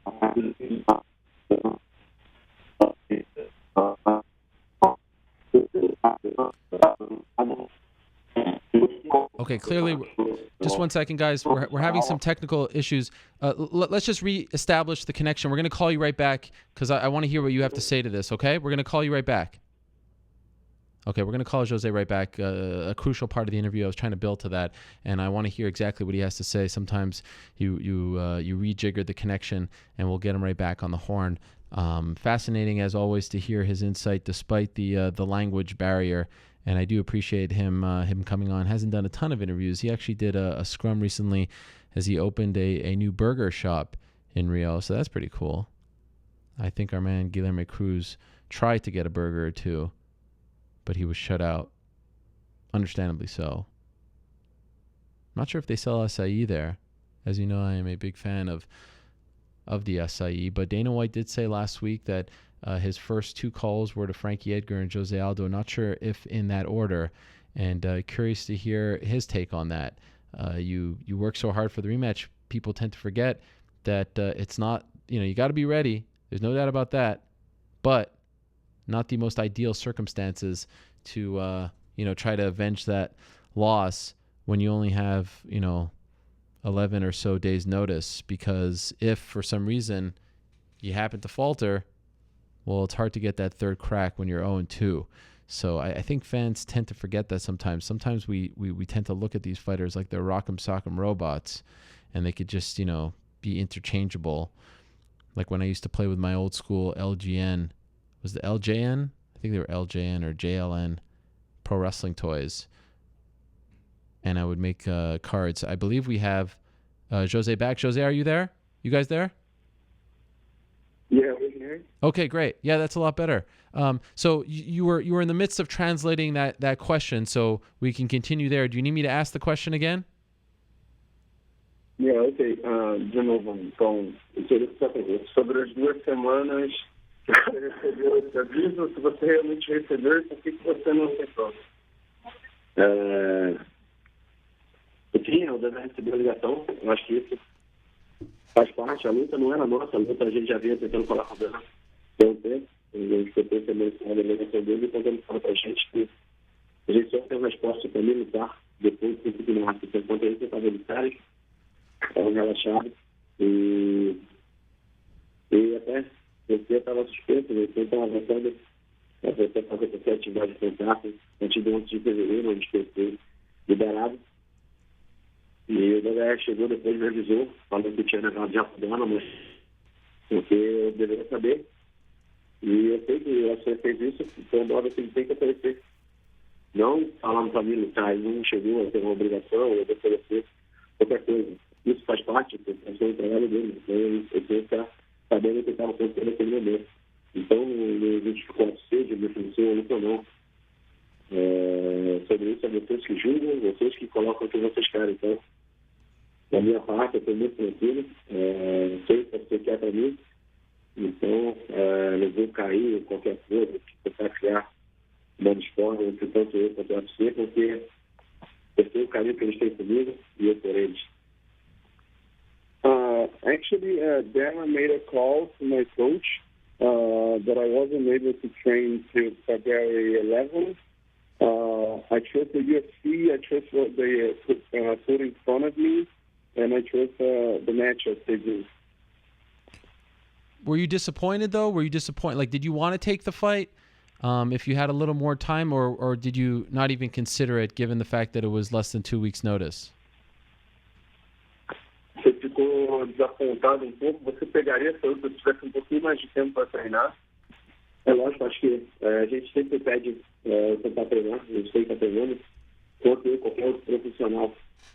A gente necessita de tempo para treinar. Isso não é uma rinha de galo que eu vou chegar lá e botar meu galo para brigar. É um esporte. É um esporte de alto nível. Mas até preciso para treinar, para chegar lá dentro e dar um bom trabalho. Então, quando tiver tempo para me treinar, eu luto com ele qualquer hora, qualquer lugar. Que eu acho que esse é o meu papel. First, I would accept it. In order to put on a great show and do a great job, I needed more time to train, to be ready for it. What do you want more at this point next for you? A rematch against Conor or just a shot at the belt? If he, happens to relinquish the title and stays up, will fighting for the belt be enough, or do you really want the rematch against Conor next? O que você quer para você? Você quer o cinturão de volta mais importante para você ou uma revanche contra o McGregor? O que pesa mais na sua... Para mim é o cinturão. Acho que para mim, meu grande família que me chamaram, é mais importante que aparecer como qualquer outro. Então, para mim, o importante é voltar a ser campeão. Não importa, não seja, mas eu sinto fato que eu sei que eu vou reconquistar ele. I don't care much about McGregor. The most important thing in my life now is to get the belt back, to be the champion again. I know, because I know if I get the belt, my next shot is with Conor, because I won the belt first. Right. And after McGregor. Are you worried, though, that he's going to stay up 170, 155 and vacate the title, and then the title is not going to mean as much?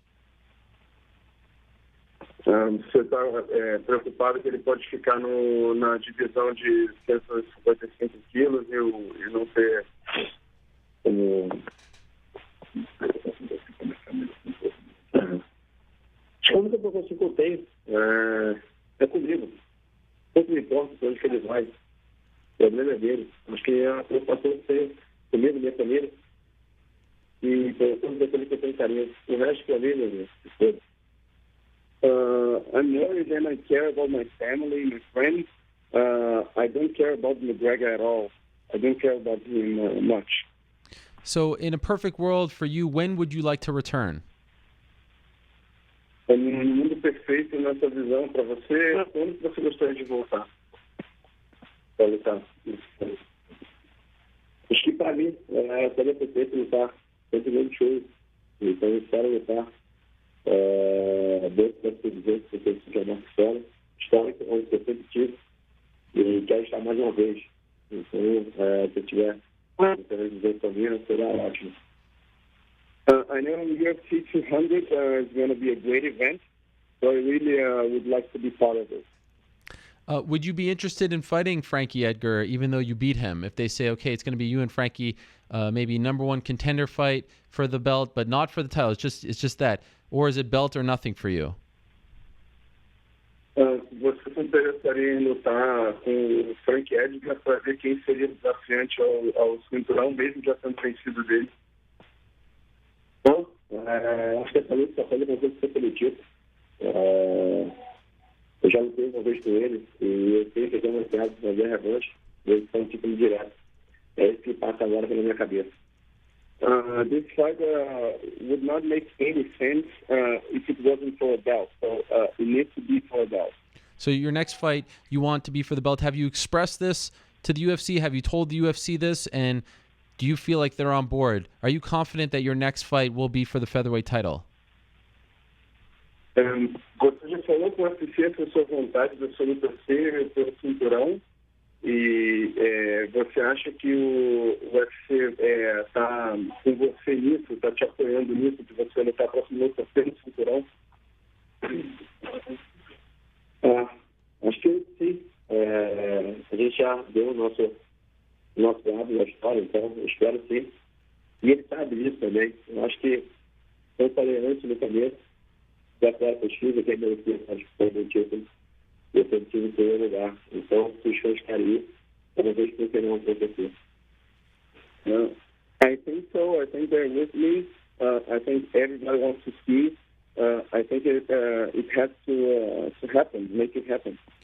How would you describe the state of your relationship with the UFC now? In the past, you've had some things to say. It seems like you guys weren't always on the same page. Right now, how would you describe the state of your relationship with the UFC?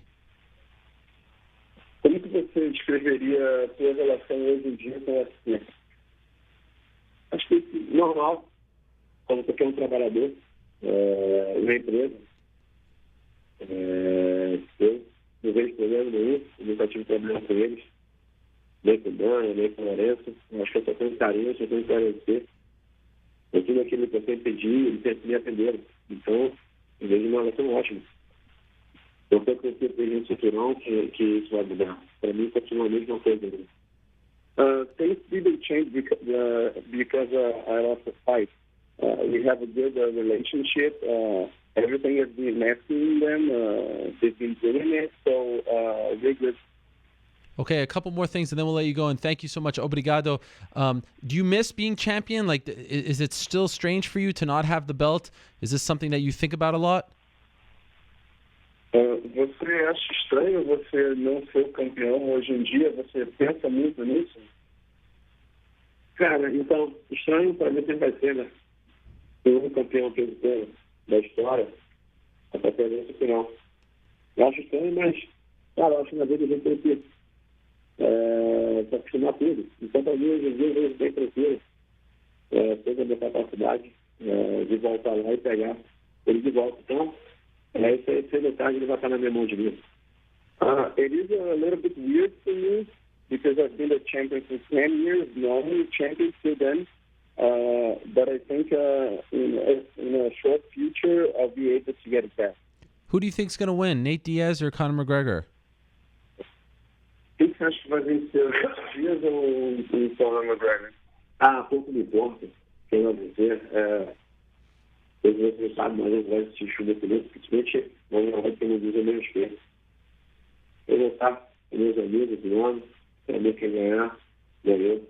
Não tenho nada contra os meus dois, então, pouco me importa. Não vou ter cabeça. I really don't care about who's going to win. Actually, I don't know if I'm going to watch it, so whatever happens. Okay, and final thing, how's the new hamburger restaurant doing for you, and why did you decide to open this? Quer saber como está indo o restaurante de hambúrguer que você abriu e como você decidiu, como é que foi isso aí? Obrigado, primeiramente, por falar disso. E está muito bem, graças a Deus, os dois estão chorando. Eu acho que, graças a Deus, todo o carinho que o Pedro tem comigo, ele está correspondendo a isso, tem muita cultura bastante hambúrguer. E a ideia surgiu com sócio. Eu tenho uma loja onde poder montar um negócio, mas até chegar no hambúrguer, ele sabe que todas as vezes quando a gente lutou na América, Estados Unidos, a gente sempre vai na luta para comer hambúrguer com Coca-Cola. Então, a gente foi criando essa ideia, até chegar lá de concreto, a gente chegou hoje, então, eu já me estava bastante, eu fico muito feliz. Até porque eu sei que eu não vou lutar para sempre. E já a gente colocar o negócio no mercado aí. Isso sabe é bastante feito para nós e eu fico essa dentro de luta. Hoje em dia eu estou bem financeiramente posso dizer sobre isso. First of all, thank you for asking about it. This is a new opportunity for me after I retired in the future. I know I'm not going to fight forever, but business has been great. We've been selling a lot of burgers, and this is great. Okay, and one more thing. Sorry, one last thing. I know a lot was said between you and Conor leading up to the fight. Can you say that you respect him now as a fighter? Do you have respect for him, or is that still not the case? É muito foi dito, né, do McGregor para você, né, se fizesse na luta, você sente alguma coisa diferente por ele hoje? Você sente respeito por ele ou continua a mesma coisa? Tinha uma coisa que independente dessa educação que faz, então respeito a todo mundo. Para mim, muito continua fazendo. Ele também aí para ele, como eu falei, também ele não passa de ser só mais um atleta do UFC. Eu vejo ele um pouco, né? Então, para mim, pouco importa. Eu penso não para mim. I was raised to be polite and to be a good person, but I didn't care about him at all. Okay, we'll leave it at that. Thank you so much, Jose. I really appreciate it. Obrigado. Thank you for the time. And I hope to see you soon. And also thank you to Andre Pettis and your translator today for helping us out. I really appreciate it. Thank you. Thank you so much. Thank you. Thank you very much. Okay, thank you, guys. There he is, Jose Aldo, the former UFC featherweight champion. All right, let us move along to our next guest. He was in attendance in Las Vegas at UFC 194 when Conor McGregor shocked the world and became the UFC featherweight champion when he knocked out Jose Aldo in just 13 seconds. He has been working with Conor in California leading up to this fight, UFC 196. We're talking to Ido Portal right now. What a pleasure this is. Ido, how are you, my friend? Shalom. Mr. Helwani. Ken, Manishma. How are you? Manishma. I am good. Kol beseder. What a pleasure it is to have you. I know you're very busy, so I appreciate the time greatly. Okay, so let's talk about this. When did you, for this particular camp, when did you reunite with Conor and start working for March 5th? A week ago. We all arrived together here. Okay, so just a week. You weren't even in Dublin with him. No. I was in Australia. He was in Dublin. Everyone was all over the place. So still living out of a bag you are. Exactly. Okay, so when you regrouped with him, when you came to California with him, what did you see from Conor? How is he moving? Because now it's different. He's no longer 145, has more weight, probably a lot more, energized. What did you see out of him when you first started working with him? The first thing, just happy, eating out, jolly man. So is it? Can you tell the difference? Like the fact that he's not dehydrating himself, cutting weight, does that affect the way he moves? Oh, huge difference in just the pressure is off, now it's real. Everything is open. All the possibilities are there. He's energized. We can play with a lot more things closer and closer to the fight. It's a huge difference. Have you brought in some new techniques? Are you guys doing different stuff than you were doing back in December? Always changing. Yeah, you know how the SBG gang rolls, and I'm in the same mindset. They don't really prepare for specific opponents, so we just use every minute to develop ourselves and continue to develop new skills and new patterns. And Were you around him as this whole madness was going on last week with the change in opponent? And if so, what were you sensing from him? How was he dealing with it all? I was. It was not a big deal. There were a few moments of disappointment with the belt not being on the line anymore. But then very quick recalibration, continue on with the plans, and just finding out who will be the man. And once that has been determined, everything on schedule as usual. Have you ever been around someone like him who truly doesn't care who he fights, at what weight? I mean, he doesn't seem to have a fear in the world, and his confidence is out of this world. Have you ever worked with someone like this before? Well, I have to say it's on another level with Conor for sure, but all of the SBG gang have this kind of a mindset. Guni and Artyom as well, which I've been around. So they're ready to fight. They embody the martial artist kind of always living on your sword kind of thing. Yeah. Ready to fight, ready to deal with anyone, any size. Yeah. And what about the work ethic? Like, are you guys doing stuff at 4 a.m., 3 a.m.? Because I hear that he likes to work at odd hours. What is that like for you? This time I synchronized myself with them. Last time I was on a different clock, so it was rougher. Yeah, no, it's all good. As long as we're moving, I'm good. So the last time we spoke to you, the only time we spoke to you on this show was right after the victory, and you became this sort of sensation in the sport. Everyone's like, who's this guy? And now we learned all about you, and it was just almost like you were coming down from that high. How has life changed for you now that you've become a lot more known in the MMA world? I know you're world-renowned in your world, but now that so many more people have learned about you, has life changed at all for you? Yeah, I truly believe it's not so much about the MMA world. It's more about Conor McGregor and the star that he is beyond the really MMA. So that has definitely made some changes in the last few months since UFC 194. Yeah, just a lot more recognition, a lot more, street photos and fans walking up and. Yeah, it's a little bit transition point, a loss of privacy as well, which I'm not so sure about. Yeah. Do you feel less pressure though? Because we talked about this afterwards. Like, I felt like a lot of the fans were freaking out all week long in Vegas prior to 194, thinking like, what is going on here with the movement stuff? Who is this guy? You were a new face to the team, but now he won. He's comfortable with you. It feels like less people are focused on you in the sense that like they want to blame you if he loses. Do you feel that? It might be the case, but I don't work for them. And the pressure for me is solely my students, the people I teach, the people I work with, and we've developed such a good relationship, me and Conor, and he's so pleased with the stuff that we're doing, and he sees the benefits every day, and that diffuses all the pressure.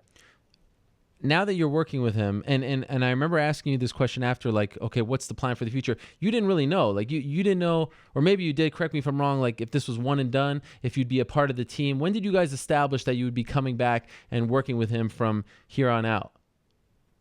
It's all really in flow state. We're all super busy. We all kind of barely make everything happen, and meeting up and doing this and doing that. And we're all in the state of mind of like no planning, no big agreements and big plans for the future. We just enjoy what we're doing right now, and we flow minute to minute. Wow. So, yeah. Have you had a lot of other fighters or coaches, managers reach out to you after linking up with Conor? I have, yeah. Fighters and also other athletes. Yeah. Yeah. I'm so busy. I'm not really in the place of a personal trainer for many years. So, yeah, I don't really have a lot of time to work with people on the same way that I work with Conor.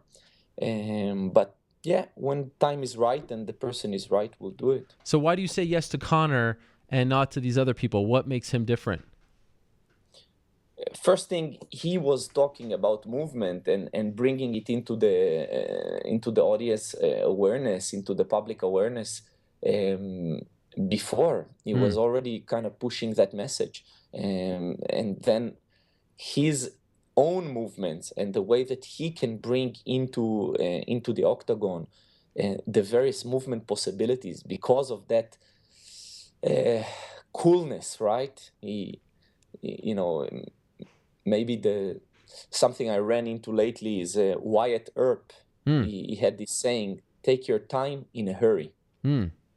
That's Conor. He takes his time in a hurry. He can be driving at 100 miles an hour, but for him it's 10 miles. It's 10 miles an hour. Right. So this ability can actually bring into light all those possibilities in movement, in various patterns, techniques, That was very interesting for me. And then, of course, just the public exposure, which is, for me, it's huge, because I want to push this message. I want people to move. I want them to realize there is something beyond fitness, beyond the traditional strength and conditioning. I appreciate your honesty there. So, any big names that you can share that have reached out to you or that you might be working with now? Nothing solid yet. It will be exposed when the time is right. Okay, fair enough. Are you the kind of coach, trainer, mentor that will look at his opponent now? Like, are you looking at Nate Diaz, and if so, what do you think of his movement? Not really. It's not my game, and really, Conor himself doesn't really look much. Right. You're aware as a southpaw, orthodox, the basic things, but or certain tendencies, but really not dwelling on it. You'll be surprised, Ariel. In the house, like, there is no talk about that. There is no planning. There is just, we're just having fun. We're just moving around. We're sharpening the tools, all tools, regardless of opponent. And that's what allows Conor really to fight on different opponents, different weight classes, short notices, again and again and again. It's obvious that you're a deep individual. Do you ever just talk to him? Like, do you guys ever go hours with just speaking about different philosophies, life, things like that? And if so, are you impressed with what he says, the way his mind works? Very perceptive, very intelligent. I think he plays around with the different hats that he has, which sometimes fools people. But you can see the sharpness, the quick wit, his ability to look beyond. And I enjoy it very much. We have a lot of conversations. We grew closer this time, and had more time and less of that kind of the cut pressure is off. So it's a lot more fun. When do you go to Las Vegas? We go probably Tuesday, probably tomorrow. Okay. And were you at that press conference last week in Torrance, California? Were you there? I was, yeah. What did you make of that scene? That was fun. It was fun. It was loaded. It was fun. It was heated. I think it's great that finally, there is a little bit of an exchange, and Conor can play his game. Because with Jose, of course, the language barrier and did not allow that. Do you have a moment where you're like, where the hell am I? How did I get into this? I mean, it must have been very intense there. Like, you're around the world, moving, flowing, all this stuff, and then you're in that scene. That couldn't be further away from the world that you usually live in, right? I think it's further away from most people. Yeah, that is true. Yeah. That is a fair point. It was intense. It's a feeling of almost like a street scenario, It's a mixed between some sports competition and a street scenario, blended together. It was loaded. We were kind of standing on our toes, and the whole thing is just like It's amazing. So it feels to me like, based on the videos that he puts out and the influence that you have on him, that in the next week, like, John Kavanagh isn't even there yet. I understand he's flying out right now. So it's really a lot of personal time with you now. What's the plan for the next few days leading up to the weigh-in, especially now that he doesn't have to cut so much weight? What are the things that you're doing to get him ready? Yeah, the last kind of intense day was yesterday, and now we are just keeping everything sharp. And more than anything, something that is, very often ignored is keeping the mindset, keeping the motivation, the fun, everything flowing throughout the day. So small sessions that barely fatigue and break out a sweat, and a lot of kind of coordination drills and just staying light on the feet, and then letting the body also recover, so he can step in there totally fresh, which he is. So that would be great again to see. Will you be at the open workout with him? Will you be doing some stuff with him as well, like last time? I will. Oh yes, do you have any surprises for us? Yeah, we'll play with some stuff. Yeah, the open workout is always tricky to do. You want to show, but actually a lot of the stuff is not to show. Right. Do you even plan what you're gonna do, or do you guys just let it flow? I have some basic structure of what I'm going to do, but a lot of the stuff that I'm developing is I'm just kind of discovering and developing and bringing from various areas of development, movement development, some tools, and I don't really want to share everything that I do with Conor. So in the open workout, I put some stuff, we put on the media some stuff, we spice it up, we give people some bones to chew on, but then also a lot of the stuff holding back and keeping it for the guys. What about back home in Israel? Are you getting more attention? Do you feel like you're getting respect over there? Yeah, the media has been running after me in the last few months, more and more. So doing some interviews there. I'm not sure how much I like it. That, all of a sudden they wake up.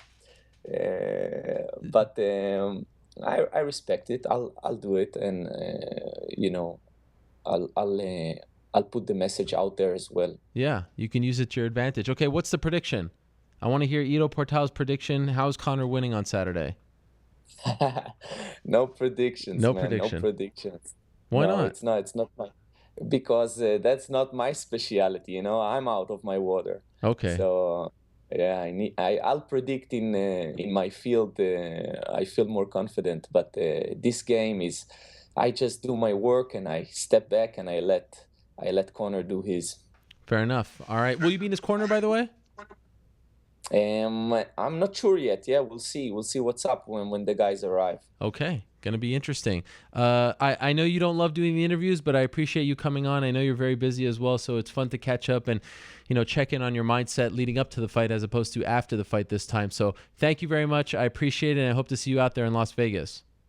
Thank you, Mr. Helwani. Toda rabba. There he is, Ido Portal, joining us from California. Big week for both him and, of course, Conor McGregor, the whole team over there in Las Vegas this weekend. UFC 196. Holy moly, it's actually going down.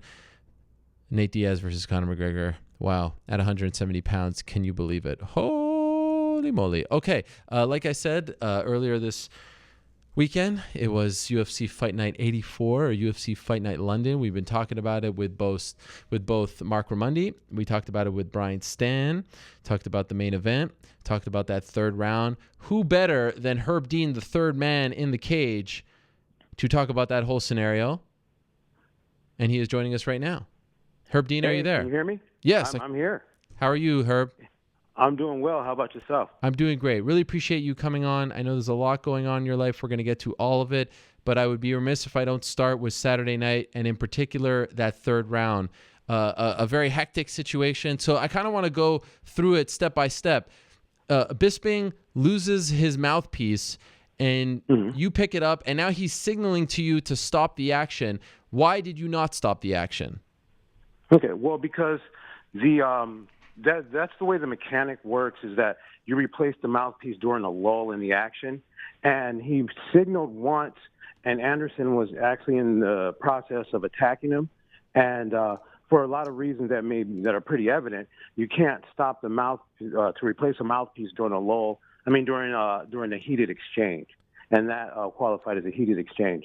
If we were doing that, we'd have guys getting their bell rung, spitting out the mouthpiece to get a little bit of extra time, or sometimes you're feeling a little tired, just spit your mouthpiece out, and So obviously we can't do that in the middle of an exchange.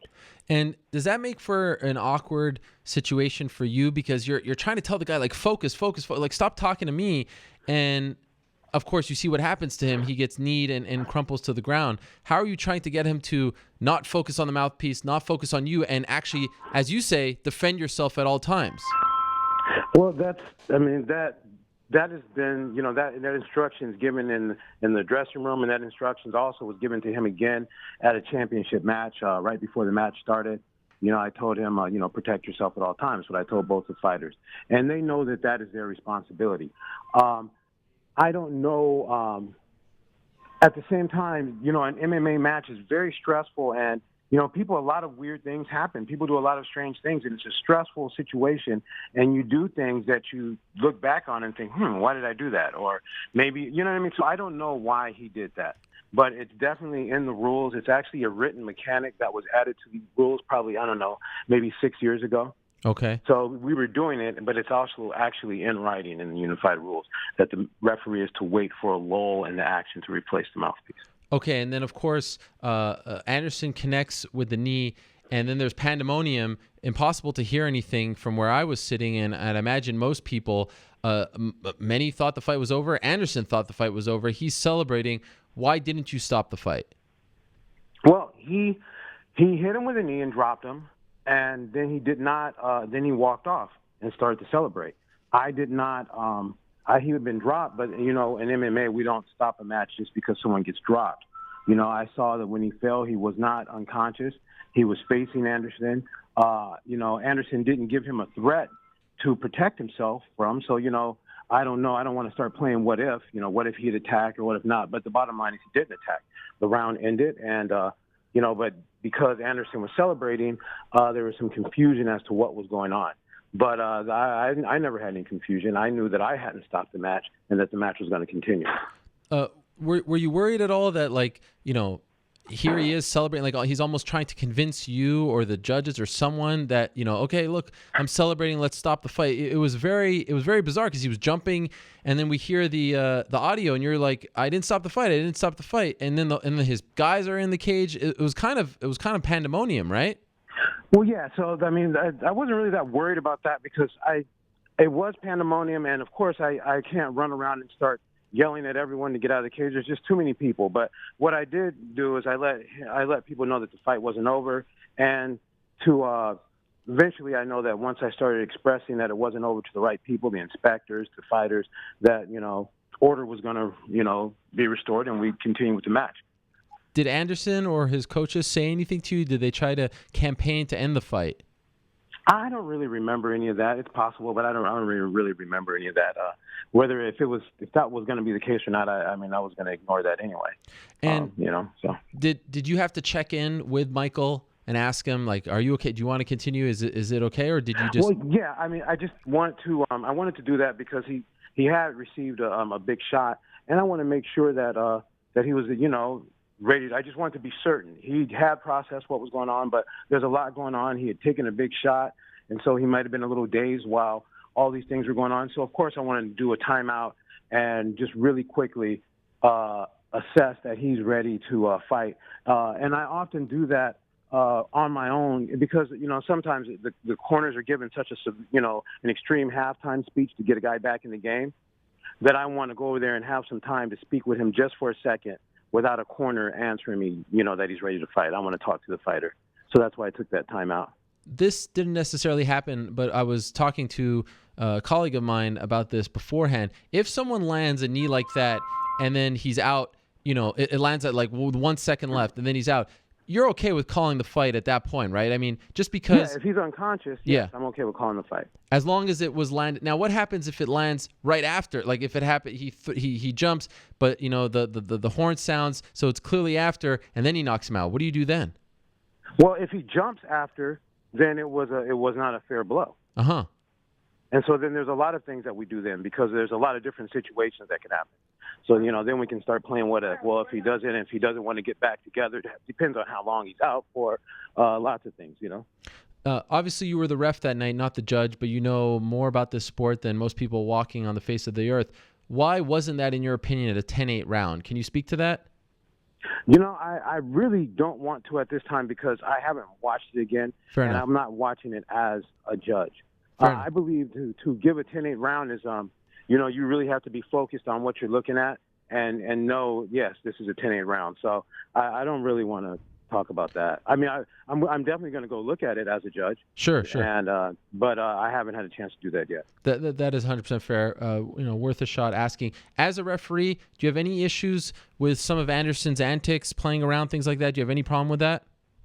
No, I don't like his. No, I don't like that. I don't have a problem with that. That's his style, you know. Mm-hmm. And I think that that's one of the cool things about the sport is that, you know, one thing is that you're expressing who you are and what you want to do, and you want to have some fun. And I think some people enjoy his antics, other people don't. But you know, you're not there to fight the way everyone wants you to fight. You know, you're there to fight for yourself. If it becomes something where it's too far, where I feel like it's that it's not that it's kind of disturbing the contest, then I'll say something. But it was nowhere near where I was going to interfere with that.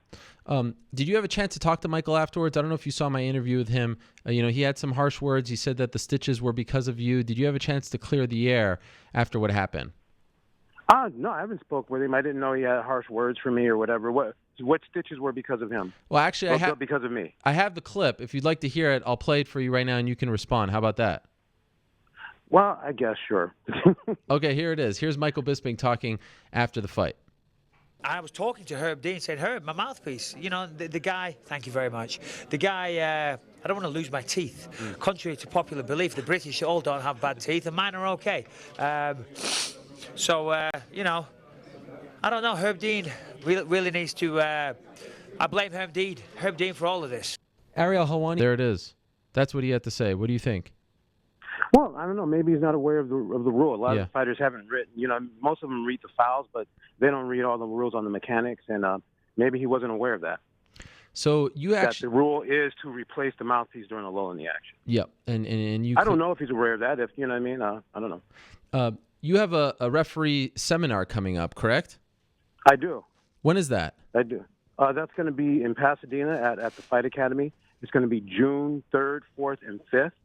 And we'll be talking about stuff like this, and we'll definitely show this match.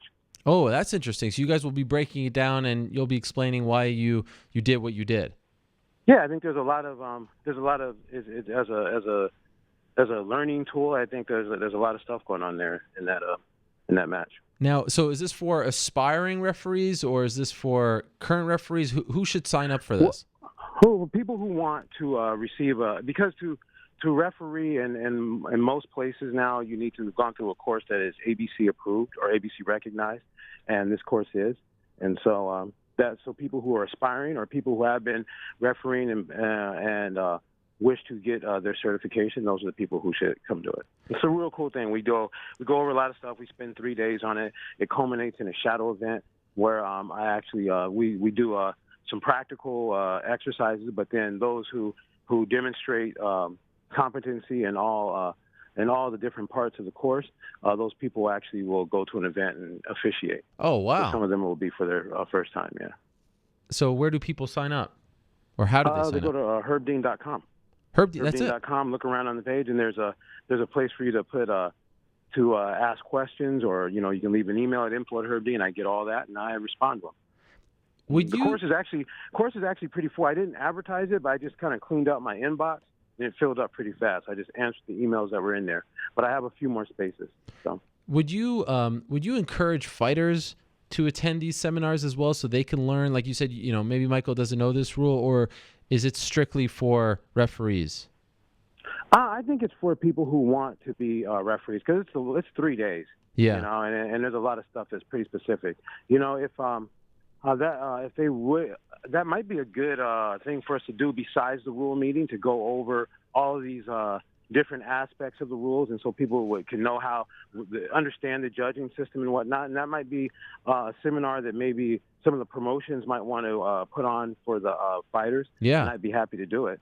I think that's because the sport continues to evolve, and there's so many new things happening every time. I think it would be beneficial to everyone involved if they did something like that. I think so too. A lot of energy is put into making this sport. A lot of energy is put into the matches. A lot of money. A lot of people work hard for it. There's a lot that's put into cleaning up the sport. As far as for the efforts they're doing with USADA, and I think that for the development of the officials, it's kind of left up to us on our own. And we do a lot of stuff to do that. And there's the commissions, but it's still at this point, I think that as the sport grows, I think that's going to be more centralized, so we can get a little bit more put back in on to the officials. So we've talked about this over the years, and I'm curious to get your take right now.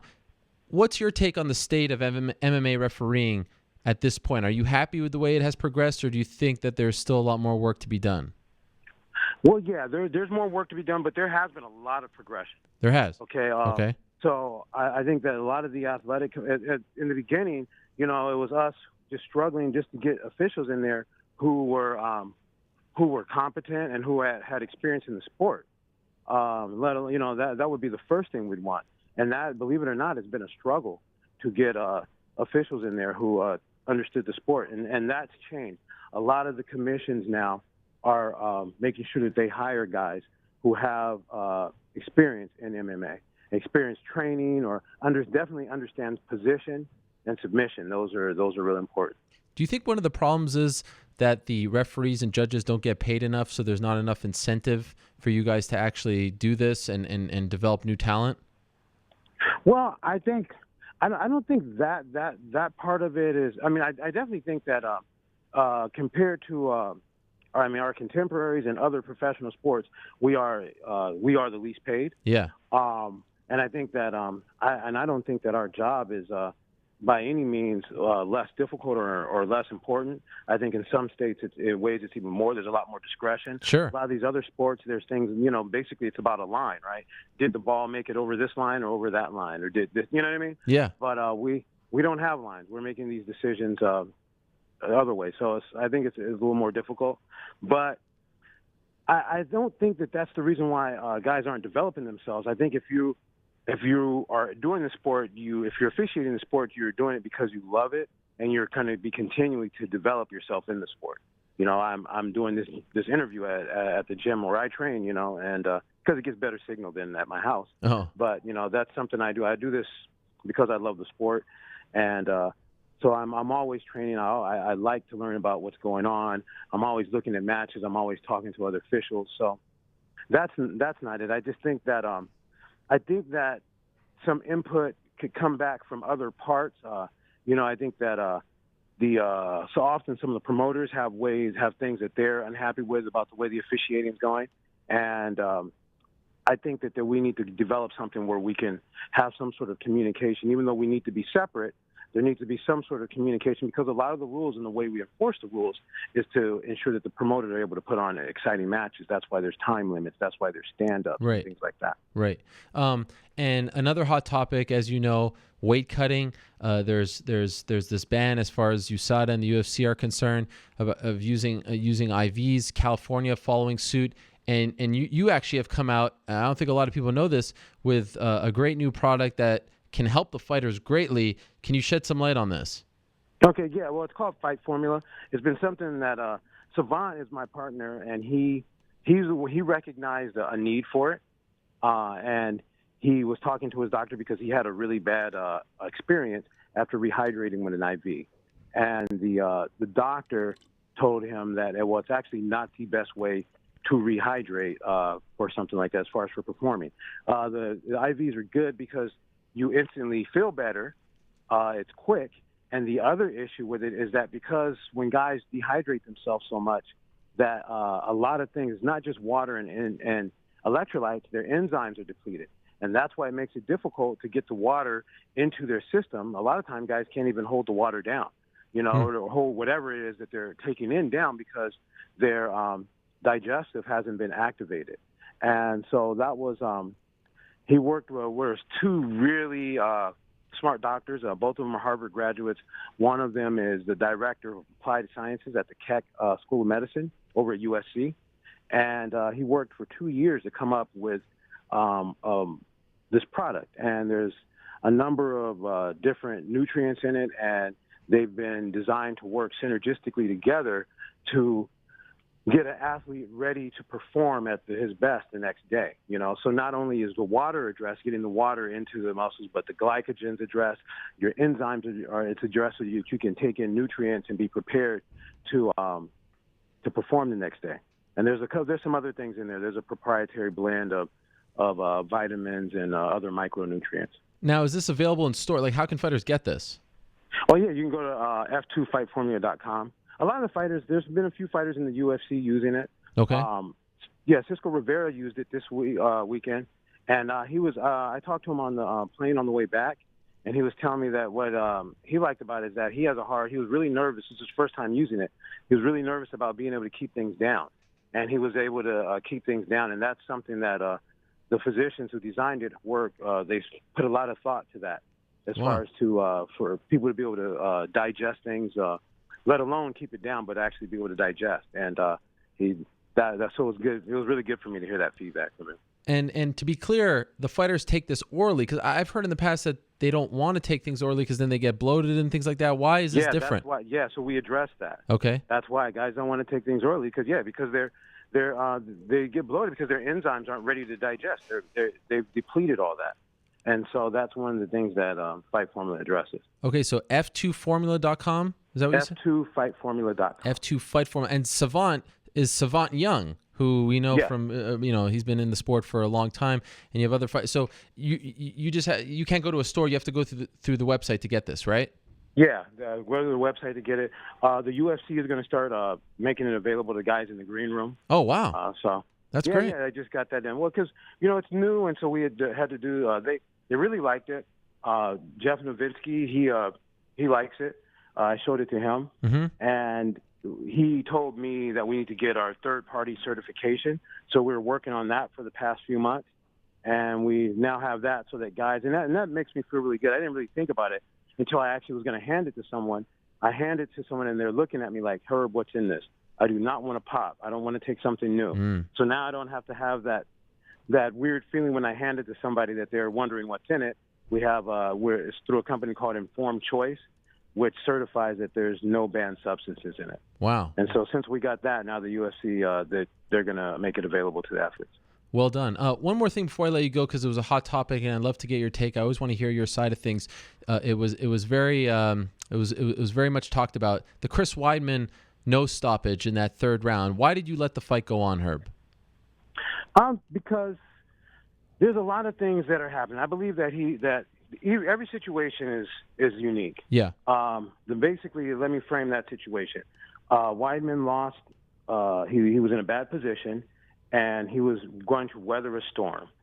There was a storm coming. Yeah. And it was going to be about. It got heated for about 8 seconds. Is where he's going to be going through that. And so now in the middle of a round, I probably would have stopped that because I don't know when it's going to end. But I know there's going to be an end to it. And so what I'm really looking for is making sure that he hasn't shown any neurological signs, like he's getting dazed, or that he's the will's there and the ability is there. So I'm going to have to look at his damage. People will want me to stop it because he's getting an injury. And I don't think that there was an injury that I saw that he was receiving, right? Uh-huh. He was receiving, it was what the doctors call soft tissue damage. Okay. And that's something that's expected in combat sports. I think anytime you step into the cage, you know you're going to get soft tissue damage.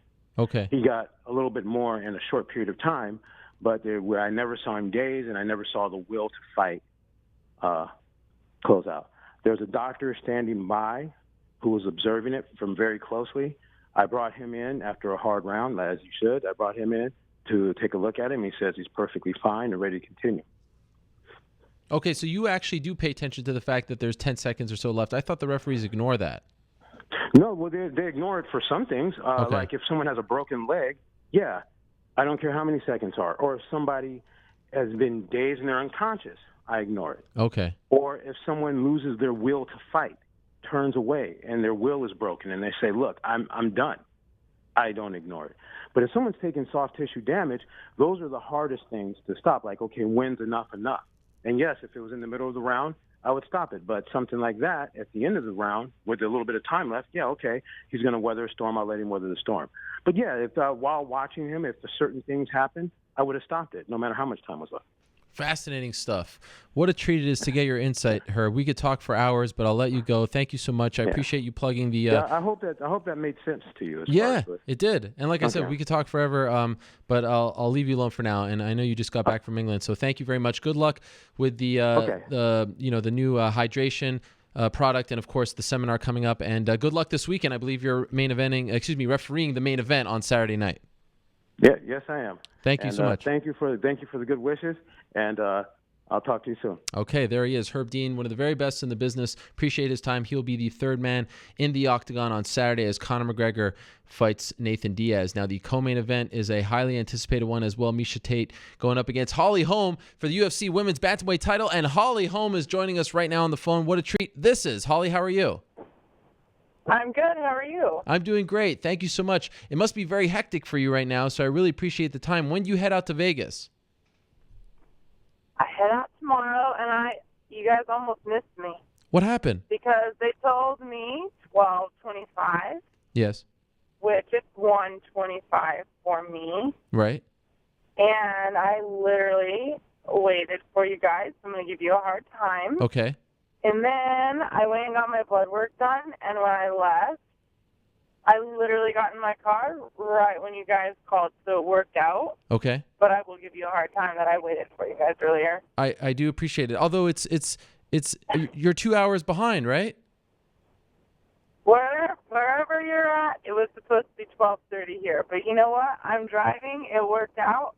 I just had to kind of call you out. Okay. There might be some miscommunication there, so I apologize for that. Please don't hate me. I'm just messing with you. We're fine. Okay, I can't live with Holly Holm hating me. I mean, I feel it would not make me feel right. So anyway, how about this? How about this olive branch? This is a perfect segue. I kind of feel, Holly, if I'm being honest, like you've been going into this fight the last few months, and I don't think you get a single question about Miesha Tate. It's all been about your previous opponent, Ronda Rousey. So how about this favor I'm going to throw your way? I'm not going to ask you a single thing about Double R. How about that? I appreciate that because, actually, when I was doing media on last Monday, they came in and were asking me all those questions about that, and I said, can we minimize this, and that, because I do have a different fighter that I'm facing in 2 weeks. And the ladies that were jumping up go, oh, yeah, who is that anyway? And I said, exactly. Wow.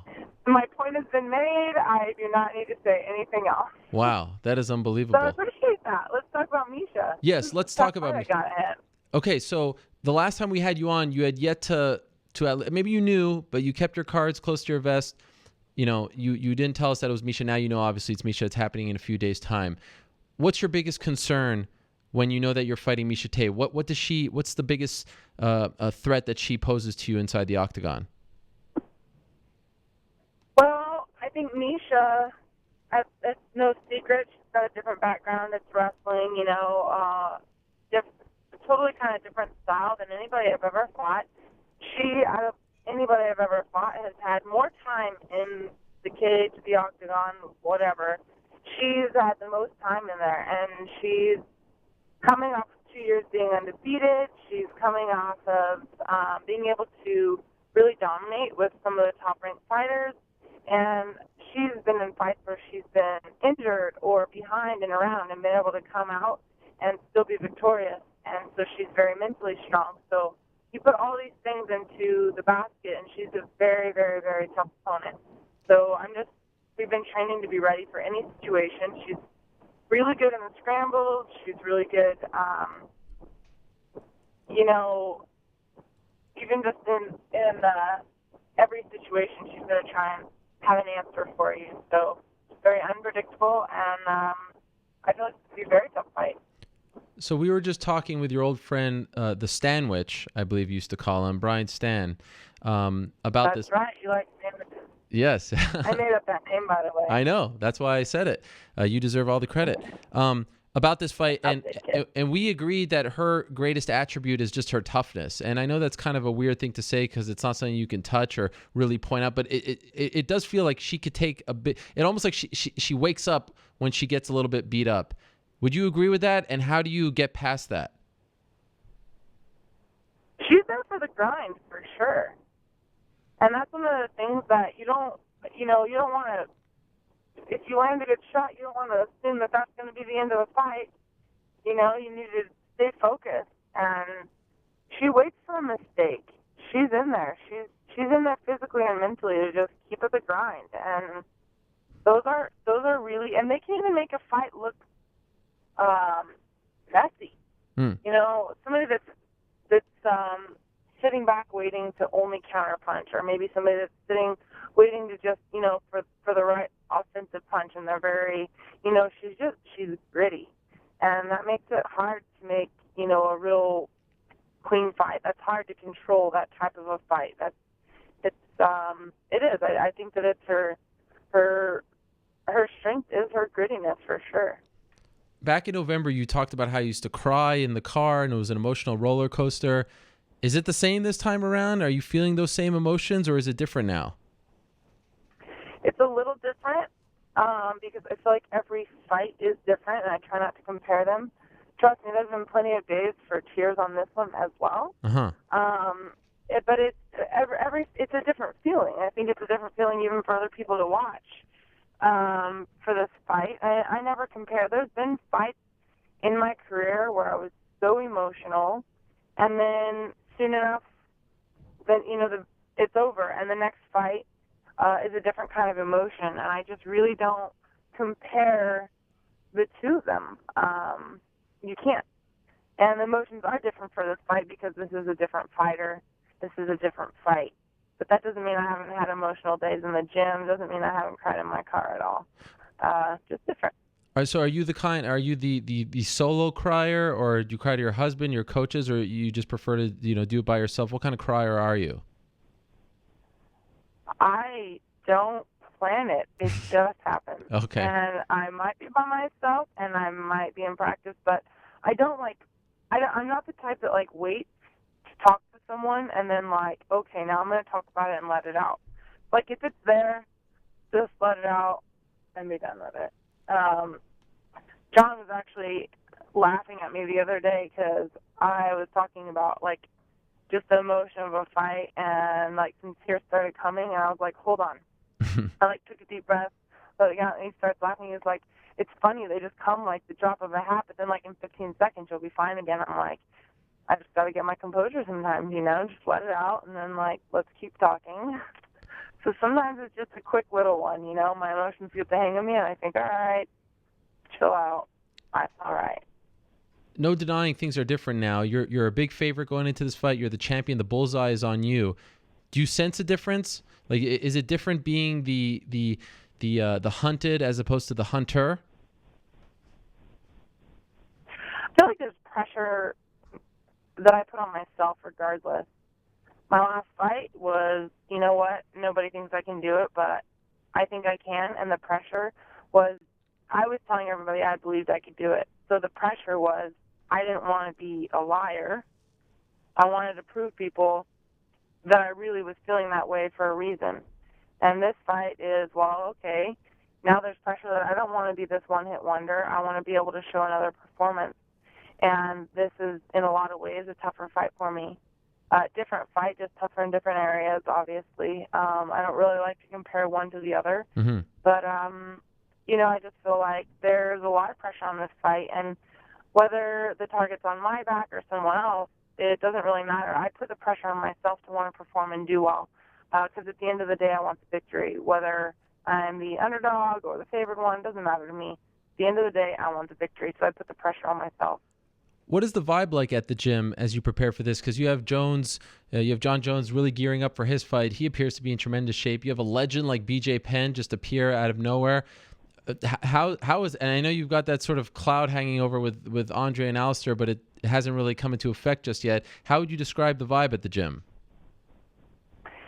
The vibe's always a positive vibe at the gym. It's a lot of times an emotional vibe because we do have so many great fighters going for so many great things, and so there is when I walk into the gym, I feel this there's just this almost this overhanging kind of passion in the air in there. And even some of my training days, I was there for hours and hours and hours, and I would just say, I'm just going to go down the street and get a coffee real quick because I need to give my mind a little bit of a break. And just there's it's so intense sometimes, which, trust me, when practice is over and things are over, drilling's over, whatever we're doing, everybody goes into the lighthearted, joke around and stuff like that. And sometimes it's hard to leave the gym because that's when you finally get to kind of let it be at ease. But in the middle of training, it is. There's an intense feeling, and I just like being part of that. I would hate to be in a gym where you just hear crickets in the corner because, you know, nothing's really happening in there. I love to be able to go in and look at who I get to train with and know two things. The reason why they're at where they're at is because we have the best coaches in the world, and they coach them and lead them, and I'm part of that. I have those coaches. And secondly, knowing that I get to train and learn from these fighters is the other half of it. You know, it's like with the good coaches create champions, and then when champions get to train together, you're just getting that much better, you know. And I think it's great. We always have this philosophy to push yourself. You're not going to get better by going with one training partner all the time. You learn their style, you learn what they do, and then, you know, you kind of know what's coming here and there. It's like every round that we do here is something different, and it's a very talented fighter. So you're just evolving, and it's just awesome. I don't know if you thought of this, if it occurred to you, because you have this tunnel vision on, you're getting ready for Saturday, but yesterday was the 1-year anniversary of your UFC debut. Is it somewhat surreal to think back to how much has happened over the last 365 days? And even in that fight, you know, people are criticizing you after. Now here you are, you know, this unbeatable champion, and everyone's looking forward to this new challenge and this title defense. And all this happened in 365. Are you the kind to think about those sort of things?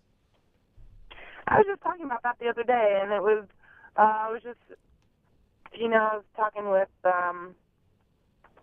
Michelle Watterson, happened to, you know, take some of the time off with her hand from her last fight, and just kind of trying to relate with her because the frustrations of not being able to just, you know, go in right away. And I was just telling her, you know, I'm glad because she'll still go in and she's still working on her kicks and still improving, you know, techniques in other ways. And I just told her, you know, one of the best things that happened to me, which it's not the best thing, but, you know, I had a broken arm, and then a herniated disc, and I had, you know, pretty much almost a year off.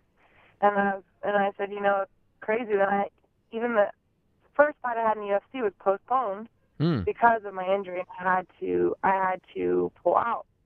And I said, you know, and I was like, but I still got to get in there. I was like, I wound up fighting a couple months later. I was like, just keep your head up. And then I started thinking about it. I said, which actually I fought February 28th. And I was like, and it's just around the corner. This was just last week, you know. I thought, it is crazy what has happened in 1 year. But like I'm happy with how awesome 2015 went. I'm not surprised that it went so quick. You know, my manager, my coach told me right away. They said, you know, Holly, they're going to give you a couple fights and they're going to throw you right at the champ right away. I already know it. And so it's kind of something that we knew was a very big possibility. So I guess it wasn't necessarily a surprise. I'm just really glad that everything, you know, within the year I think was very well. I did get criticized with my first fight in the UFC, and I knew it would be. You know, is it really going to live up to the hype? A lot of people, you know, no. There was so much hype going into that fight, but I'm glad I had that fight. I'm glad I had 3 full rounds of it. I'm glad I had 3 full rounds with Marion Renato. If I would have had a 14-second knockout with one and a 34-second knockout with the other, I don't feel I would have been mentally prepared to go into the title fight for 5 rounds. So I feel like everything just kind of fell together in a great way, and it was good for me. I'm excited to see what 2016 has. Hopefully it'll be as exciting as 2015. I had a lot of fans upset on your behalf last week when they were like, what? The title fight is the co-main event and the non-title fight is the main? I got the sense, and I'd love to hear your take, like Conor fighting Nate Diaz, that's great for you. More attention, more pay-per-views, all that stuff. Are you bothered at all by the fact that you're not the main event? No, I've never had a preference of if I'm main event, co-main event, first night, second fight of the night. The sooner you get in there and get it done with, the more you can enjoy the rest of your evening. I love being able to, after a fight, be able to sit down and watch the main event. I mean, I think that's just awesome. Yeah. So, I honestly, that's, for me, that's selfish reasons. I think, awesome, I'm going to be able to get in there, and I hate fight night. I hate it. It is sitting in your locker room and just letting your nerves eat you away. I'm happy to be co-main event. I'm happy. and I'll get to sit there and be entertained with the main event. I have no concern about being the main event because I'm not there for that. I'm not there to say I'm main event. I'm not there to be, for what is the main event? The main event is people, that's who's headlining. It's for media. It's for for me, it's like, I'm here to fight, and I'm going to have to fight Miesha Tate March 5th, whether it's at 5 o'clock, 7 o'clock, 8 o'clock, 9 o'clock, 10 o'clock, doesn't matter to me. I'm still going to have to get in there and perform. So whether it's co-main event, main event, I could care less. I just want to win.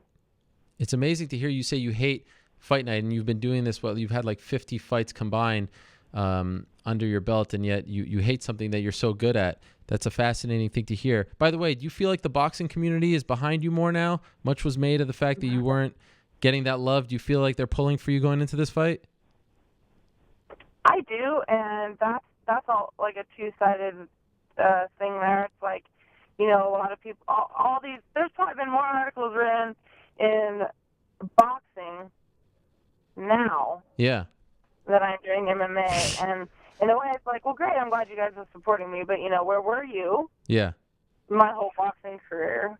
And I'll call them out on it. I'm not trying to be sweet about it. Yeah. I love that they're supporting, and the fact that if it brings any attention to boxing, great. Because I want there to be more attention on women's boxing, because I always wish there was their opportunities.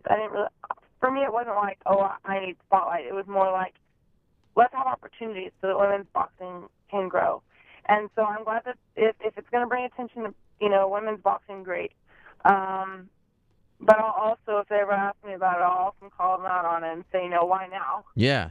You could have been covering this a long time ago. I like it. Okay, 2 last quick things. First, a lot was also made of the fact that you kind of held the cards close to your vest and you showed us some surprises in your last fight. Are you going to do the same this time around? I feel like your takedown defense is actually very underrated. People don't talk about it enough. Can you confidently say you have some surprises up your sleeve going into this one? There's things that I've improved on with wrestling, so you guys better see something new. Yes. Because that means that the training was worth something. So my plan is to always show something new, because that means I'm constantly evolving as a fighter. I don't ever want to be predictable, and I don't ever want to be, I don't ever want to just do the same thing over and over. I want to constantly be learning. I want to be like a sponge, just keep soaking up the knowledge, and not only get the knowledge, not only gain it, but be able to get in there and in the midst of the chaos be able to perform it and make it, make it turn into an action. So I hope that I do perform, and if I do, then yes. If I perform with what we've been training, you'll see something new. And last, but perhaps most importantly, how is Holly Holm celebrating Carlos Condit Day? You know what? I think he's actually in the gym, and I just pulled up, and I'm probably going to have to walk in and talk to him. Did you know today's Carlos Condit Day? When we left, I got a text. I didn't know until I left the gym, and I got a text about it. And he was actually sitting in the gym when I had left, and it's very special. So, it's once every 4 years. He got it after he beat Nick Diaz. February 29th is Carlos Condit Day in Albuquerque. He got a day, you got a month. But this is a big day, and I hope you guys are celebrating responsibly, but also showing him the love.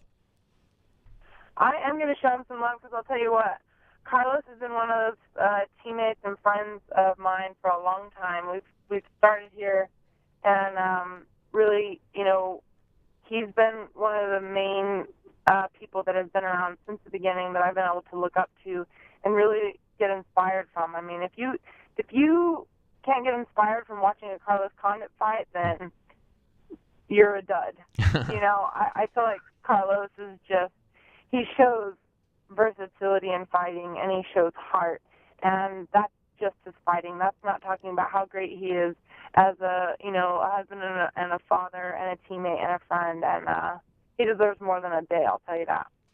Very well said. Holly, I hope there are no hard feelings. I'm sorry for the mix-up. I'll take that one on the chin. No hard feelings. names, but I just, you know me. Oh, I yeah. gotta give you a hard time. Tell like it is. I appreciate it. Best of luck to you. Thank you so much for the time. I really appreciate it, and we'll see you out there in Las Vegas. I'll see you out there. Have a good one. Okay, there she is, the UFC Women's Bantamweight Champion Holly Holm stopping by. And how about this? We get to talk to the champion, then we got to talk to her head coach right now. Mike Winkeljohn is joining us on the phone. Coach Wink, how are you? I'm good, Ariel. How are you, sir? I appreciate the time as well. How are you celebrating Carlos Condit Day, Coach Wink? Oh, shit, I didn't know it was Carlos Condit Day. I won't lie. What is going on over there? Nah, you know what? I guess I don't watch the media enough, the local media. But I'm excited for it. He deserves it. There's no doubt about it. It's just ridiculous that I didn't know about it. They should be celebrated even more. Carlos gave us what I think is the fight of the year so far and one of the best fights of all time against Robbie Lawler this year. I think it's a little weird that they gave him Carlos Condit Day on February 29th because that means it only happens every 4 years. Why not wait till March 1st? That's true. That's true. You're right. Can't. That's okay. After he wins the title, I'd love to see him get that rematch with Robbie Lawler. In fact, I'll jump out there and say it now. That's what Carlos wants to do. I sure hope Robbie wants to do it. I wish the public, the fans, everybody start calling for that. What a great fight. Let's do that fight again. Do you think there's a chance, really, if he doesn't get that fight, that he will retire? Do you think there's a chance we may have seen his last fight? Yeah, I think there is a chance. There's no doubt about it. You know what? Carlos is smart enough to understand the game and that he always goes to war. He's taking a little bit of brain damage every time he fights. Mm-hmm. He doesn't want that. You know, he's a smart kid and no longer a kid, a dad himself, and he wants to be there, to watch his son grow up and be the best dad he can for the first family. It's getting bigger and bigger. Okay, let's talk about Holly. What kind of confidence do we have going into this? Are you feeling good? Are you feeling everything's firing on all cylinders as we prepare for Las Vegas? How's Coach Wink feeling? Oh yeah, she's firing on all 12. She's a high tech, European race car, and same as going in for Ronda. I won't lie, we were confident for that one as well. I think Holly is just going to dominate the fight and do real well. There's a lot of things we have to watch for. And Misha is very strong and very dangerous in many ways, but yeah, she's been looking good so far. What concerns you most about Misha? Scramble, just the no give up attitude. How many fights has she been losing? She comes back. Yeah. She's as tough as they come. She's a competitor at the highest level with skills, so that's always scary. I know you don't consume the media all that much, but have you been a little annoyed at how much Holly has been talked about Ronda? Like it's Ronda. No one ever asks her about Misha. It's all Ronda. Does this get on your nerves? Oh, it irritates the crap out of me. There's no doubt about it. I think it's ridiculous. Holly destroyed Ronda. Why all the attention going that way? I think it's stupid. I think it's ridiculous. I think it's a shame. I don't know why it is what it is and why the media keeps asking the questions. I guess it's a question for me to ask you guys. How come you guys keep asking those questions? Well, I don't know if you know this. We just had Holly on the show, and I didn't ask her one question about Ronda Rousey. How about that? That's good. That's See? Fantastic. Thank you. I appreciate it. So you're gonna tell me you haven't done it in the past? No. You know what? It just I don't know. I don't know the reason for it, but yeah, it is kind of irritating. Holly's the world champ. I wish the PR machine would get behind her more. I think the fans want to see it. Holly's just a good role model. She's great at what she does. She's, I think, the best combat female athlete ever of all time, and people are going to see even more of that this Saturday night. Are you annoyed at all that she's not the main event? No, not really. You know what? Because Holly could care less. I know Holly, and she just wants to fight. That's it. And in some ways, it's nice not to be the main event just because there's less stuff, less distractions. Yeah. It's a pain in the ass for her. So not really. It doesn't bug me the slightest. So how about the difference in mindset? Like the secret is out. It's obvious. Everyone knows her, even though she may not be getting some of that respect or attention. But we know how good Holly Holm is. There's no doubt about that. And now she's, as I said to her, she's the hunted as opposed to the hunter. Is there a difference from your perspective there? Now that people know what she can do and how dangerous she can be in an MMA fight, is there a difference from your perspective? Well, I think they're not thinking, it's easy to take her down like they always did in the past. I think now they know that she's double trouble and that she's very, very strong. Her clinch game is great. Her takedown defense is probably, I'm going to say it's the best of all the women out there. Taking Holly down is not easy. She goes to the guys all day long, and it's amazing how she stuffs their shot. And so I think that makes them second guess a lot of things, which is going to make it very, very hard to fight Holly Holm.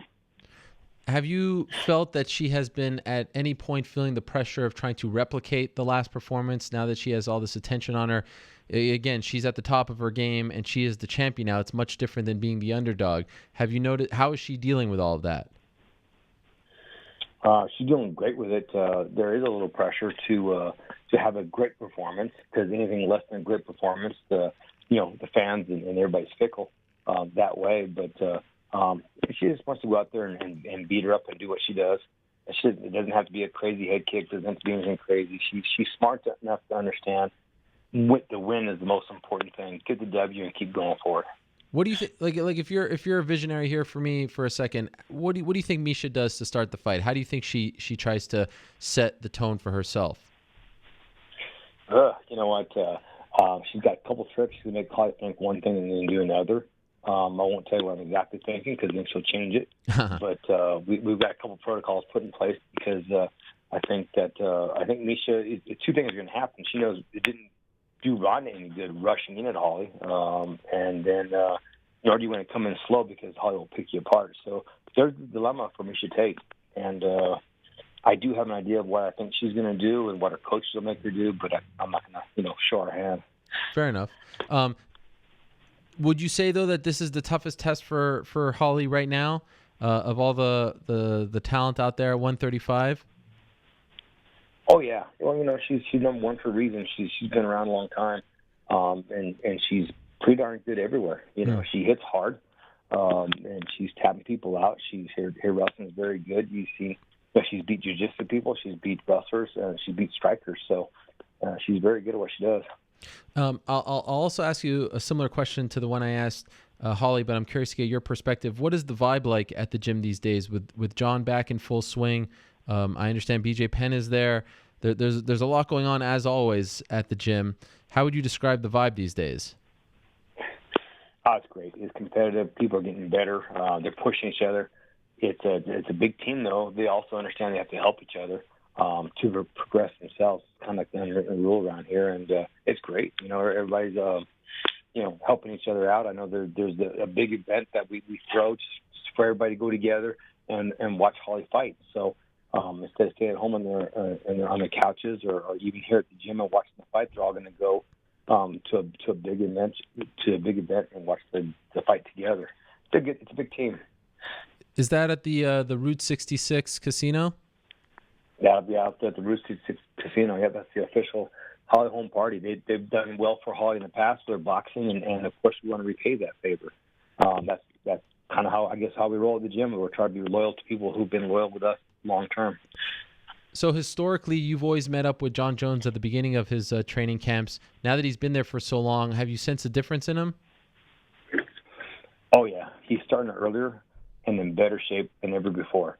And I think it definitely matured in many ways, but I think, of course, taking it more serious.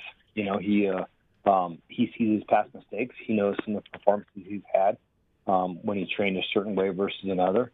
And, it's fantastic. He definitely worked on his strength off season, in essence. And we've got to speed up to par now, and it's going to exceed what he has done in the past here soon. And I believe the last time you were on this program, you talked about some of the people around him. Do you feel like he's cleaned that up? Do you feel like he's in a better place and surrounding himself with better people? Oh, yeah. There's no doubt about it. You know what? People are that happens. John's got to understand, and he's starting to understand, the same group of people that, want all your free stuff until you're the greatest are the first people to leave when you fall. And I believe it happens to most celebrities out there, most sports stars. And I think Holly's had a real good influence on him, that he's seen her not change, and what hard work has done. And I think he knows that to become the greatest of all time, which he will, he's got to stay focused and stay on the right path. Interesting scenario popped up recently. You have two teammates fighting, Arlovsky and Overeem, and you'll be cornering Arlovsky, correct? Correct. Why did you decide that and not like we saw in the past? I know Greg's his own guy, and he kind of stayed out with the GSP Condit fight, but did you consider? Holly had a comment recently how you guys lost sleep over it. It was a tough thing. This is somewhat of a different scenario. Why did you decide to, say you'll corner Arlovsky? Well, the situation sucks. You have two guys that we both train. Yeah. They're fighting each other. It sucks. And it's not for the title. It's even worse. Yeah. If it was for the title, well, that's a good, bad situation. But not for a title, it's kind of somebody's going to fall. You hate that. The reason why and I'm sure Greg is the same, working with Andre, is he's been around longer, and loyalty is real important to us. It's one of those situations where Andre's been here a long time. And, we've gotten real close, and that's just the way it is. It doesn't matter who's going to be the bigger superstar or whoever makes more money. That's always where I'm going to go with it, is who's been here the longest. They both, I'm not saying who makes more money out of those two guys, but that's just, in my mind, it's usually the home team is more important. People have been here longer are a little bit more important, as weird as that sounds. Like, don't get me wrong, I really like Alistair. And so it made it really tough, but it was a decision that had to be made, hopefully afterwards everybody understands that we all have a job to do, and afterwards we can keep going forward. Did you try to convince them not to take the fight? Because as you said, it's a sucky situation and it's not for the belt. Was there any of that talk going on? No, not really. First time I got a phone call, I actually heard it from Andre. He called me, and I didn't really get a chance to get involved and tell him how much I thought that was going to suck. Huh. All I know is that he was telling me it was going to be finalized, and I was at a loop training Holly, and he wanted to know about the cornering situation. So that's how that played out as far as I was concerned. And so they'll just be training at different times with different coaches? I think so. We haven't kind of figured it out yet. I know that Andre's going to be doing most of our normal classes with us because he's been around. He has a rapport with most of our normal guys.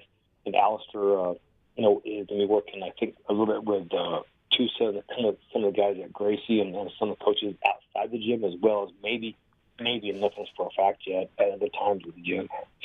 Okay, wow, interesting. I'm sure you're just hoping for that whole situation to end, though, right? Not very fun.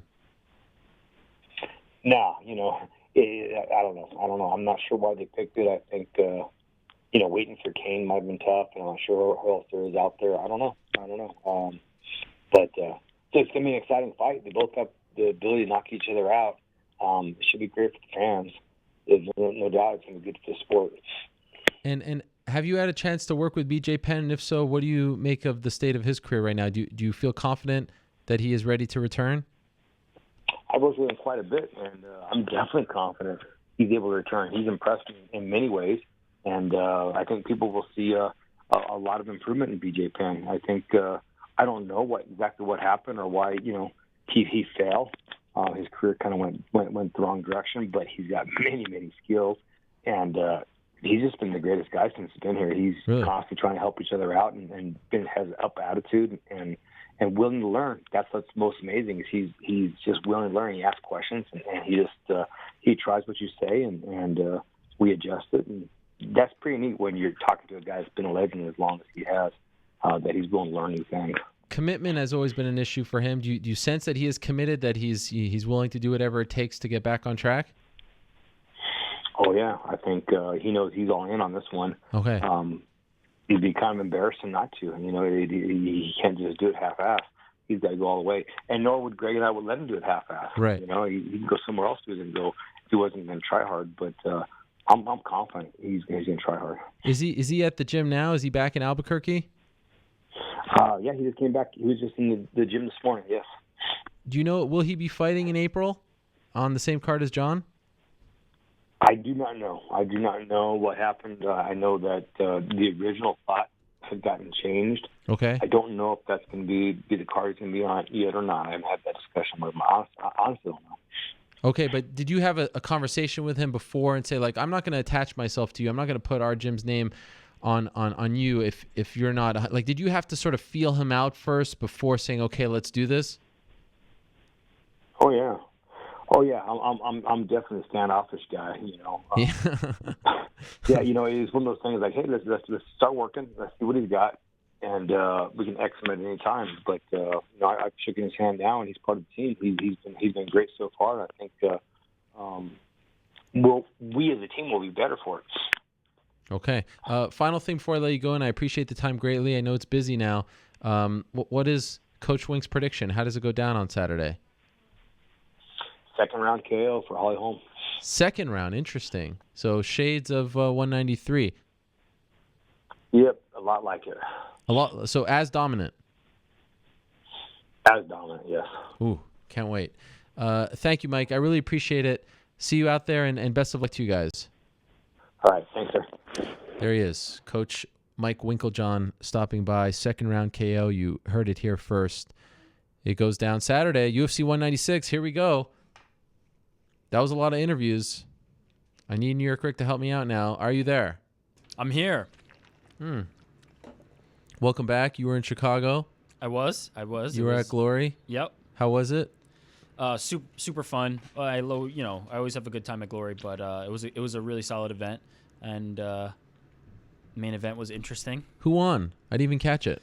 Simon Marcus won. There was Canada's own. There was a bit of controversy. Oh yeah, didn't he quit Artem Levin? Yeah, I mean Did he legit quit? There was some.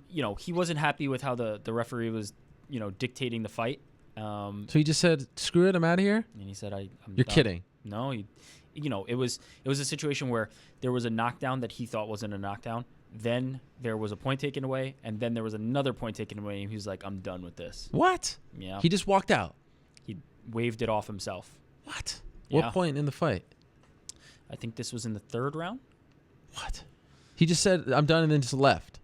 Well, did he even do an interview? No.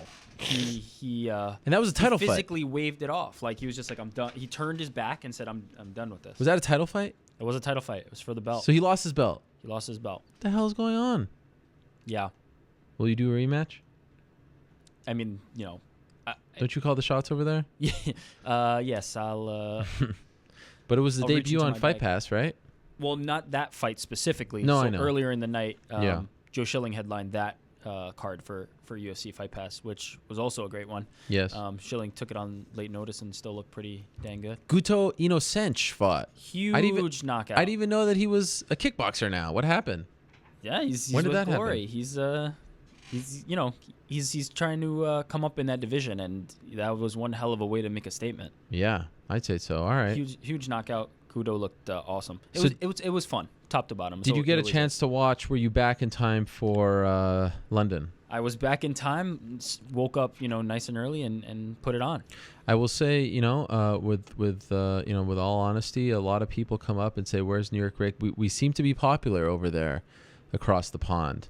It's true. We do have a lot of international flavor. Yeah, I don't want to piss people off, but I'm just being honest. The crowd, I don't know if did it come through on television that it was a bit of a subdued crowd? I didn't get that vibe. Okay. I didn't think it. I wasn't remarking on how raucous or how amazing it was either. Right. But I didn't get the vibe that it was subdued really. All right. Well, I guess we got some questions to answer here. We do have some questions. Let's do it. How you feeling about this show so far? I'd say this was a pretty successful show. Everyone showed up on time. Yeah. I mean, what is there to say? Is there anything you want to comment on? It was just tight. Got some good interviews in. If I can be honest, it feels like there's this elephant in the room these days. Like I'm in the business of stacking the deck, so to speak, and putting out the best show possible. And now, after some of your comments, I feel like you get a little annoyed when there's more than 7 or 8 guests. And so in the back of my mind, I'm like, oh, New York Rick's probably. Oh, that's good. I want you to feel that. I want you to think rolling like that. his eyes. Here I am making history and getting the champ, getting the former champ, getting the Sensei Ito Portal, and all I could think about is you saying, "Oh, this is too much on my plate." I love that. I love the fact that you're thinking about me, Mhm. and I want that to be in the back of your mind because we have to make this show run back How here. about this? And firing on all cylinders on a huge week. And we did. All thanks to you guys. We executed. Not It was, me. I had nothing to do with it. Well, just sit there and look pretty. Yes. Let's answer. All right. First question. Again, you're not going to see these this time. I'm going to come read on. them for you. Sorry. Title shot for Bisping. Should Michael Bisping get the Yes. next title shot? Yes. 1,000% yes. Now, he didn't push for it himself. Does that matter to you? Does that No, affect your because answer? the good thing about Michael Bisping is he has many outlets. He hosts a radio show on Sirius. He's on the UFC on Fox coverage. You have to understand, I thought his answer, the first answer to my first question, that post-fight interview, which you boldly proclaimed you did not watch, which once again, a little bit of a slap in the face. I thought you consume all the content that we put out, but Only the good stuff. Okay. He said that the emotion that he was feeling was relief. Michael Bisping is now just the second man in Anderson Silva's 10-year UFC run to have beaten Anderson Silva. That's an unbelievable feather in his cap. And here he is. He got over the hump on his home turf. He was relieved, and he had to overcome a lot. So I can understand. He was very emotional. He was emotional all week, to be honest, talking about what it means to be fighting in England, his family, and you know, just everything that he's been through over his career. So I can understand why the first thing that didn't come to his mind after a legitimate, you know, battle, 25 minutes, bruised, bloody, all that stuff, is not a title shot. But I fully expect him to campaign for it. I was a little surprised that he took the bait from Nick Diaz on Twitter. And yeah, that's a big fight, but at this point, give him the title shot. He beat him, in my opinion, fair and square. And I hope that the talk of the controversy goes away. Then now that Herb is on the show or was on the show, just give it. Just give it to him. He's done enough. Don't you agree? Hey, no, I'm the last guy you need to make that argument for. How many times have I said Michael Bisping's always in contention for the title shot? But now he deserves Now he it. got that. He got got it. that win over the contender that he needed to get. It's time for Michael Bisping to get a title shot. I'll admit I am surprised that he didn't campaign for it and hasn't yet. But so was I. That's why I asked the question. The emotion of it, is certainly a factor, and but typically guys will know that that's the thing you do. And Bisping's one of those guys, so I was surprised. And certainly. I'll be honest, when I was sitting there, I felt for him. I was like, you could see the whole thing happening. Loses his mouthpiece, complaining, gets knocked down. Like, this is the way it's going to end. You were winning the first 2 rounds. And arguably up until that point, you were winning the third. Don't let it end like this. And then we're going to hear from him about it for years, and it's controversial. No, please. And so I was thinking, I don't want it to end this way. So kudos to him for coming back and winning that 4th round. And then when he took that front kick to the face in the 5th, I thought, all right, close but no cigar. No one was really giving Michael. My mom predicted Michael Bisping. Kudos to Mama Knows. She predicted Michael Bisping. I think I appropriately sat on the fence and came out looking pretty decent. You can never look decent. I said Anderson would knock him out in the 3rd round, which almost didn't came happen. To fruition. And then I said Michael Bisping is a super live dog and that nobody should be. That's sitting on the fence. Yeah, and I came out looking great. You because can't that was give about yourself as close. props. That was about as close to both predictions as you can get. Of course, that's what sitting on the fence is. So I nailed those, and well let's talk about Anderson now. Okay. How do you feel about his performance overall? What did you think he looked different? It was frustrating. Than usual. It was frustrating to watch. It was like, what are you doing? I still feel like Anderson has it, and yeah, he's older. He's in his 40s, a little step slower. The instincts aren't quite there, but I felt like at any moment he could turn it on. And look at that moment in the 3rd. He noticed an opening and he capitalized on it. He was just, and maybe he didn't capitalize enough. I just felt like he was playing around too much. But how is this different than any other performance? To me, I feel like it's very similar. Against Nick Diaz, he didn't play around this much, and I think that against Nick Diaz, he was trying to get his bearings back, his mojo back, and he did what he had to do to win that fight. Here, it felt like 1st, 2nd round-ish, he was trying to get comfortable, and then once he felt like, okay, I'm better than this guy, I'm going to play around, and then he gets rocked. And it's like, and then in the 5th round, you saw, he had a great performance. He won that round, in my opinion, pretty damn clearly, and still never jumped on his opportunities. But you could see, even when he was fighting, he was coming back from a round in which he lost, he still was getting the better of Michael Bisping. And again, I don't want to harp on this because I feel like it takes some away from Bisping, but I just felt like he was fighting at like 80%. But how is this different than, let's say, Damian Maia fight? Because he's not the same Stephen guy. Bonner. He's older now, so But the style isn't different. Yeah, but he can't rely on that. You have to evolve. You can't rely on those games anymore. You have to fight like you fought against Nick. And against Nick, he was a lot more hesitant and didn't take as many chances, but he did what he had to do to win the fight. And in this fight, it didn't feel like he did what he had to do to win it. He was always holding back. And now there's a report. Our own Guilherme Cruz came out with this. I'll read it quickly. Anderson Silva lost to Michael Bisping, and his coach, Luis Doria, his boxing coach, believes the former middleweight champion beat the count. Okay, fine.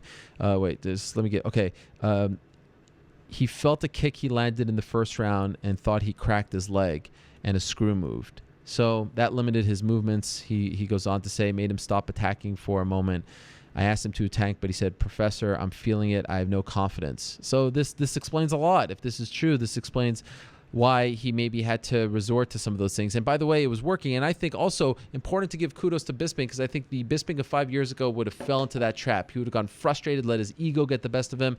And when Anderson is standing there and saying, punch me, Bisping took a step back. And he said, I'm not going to play this game. I'm not going to fall into this trap. So I think Bisping actually showed a lot of maturity. If Anderson had to overcompensate for the fact that he felt like his leg was injured and it was the same leg, and that's got to play some major tricks on his mind, then I get the reason why he did it. But while watching it, I was like, why aren't you going full speed?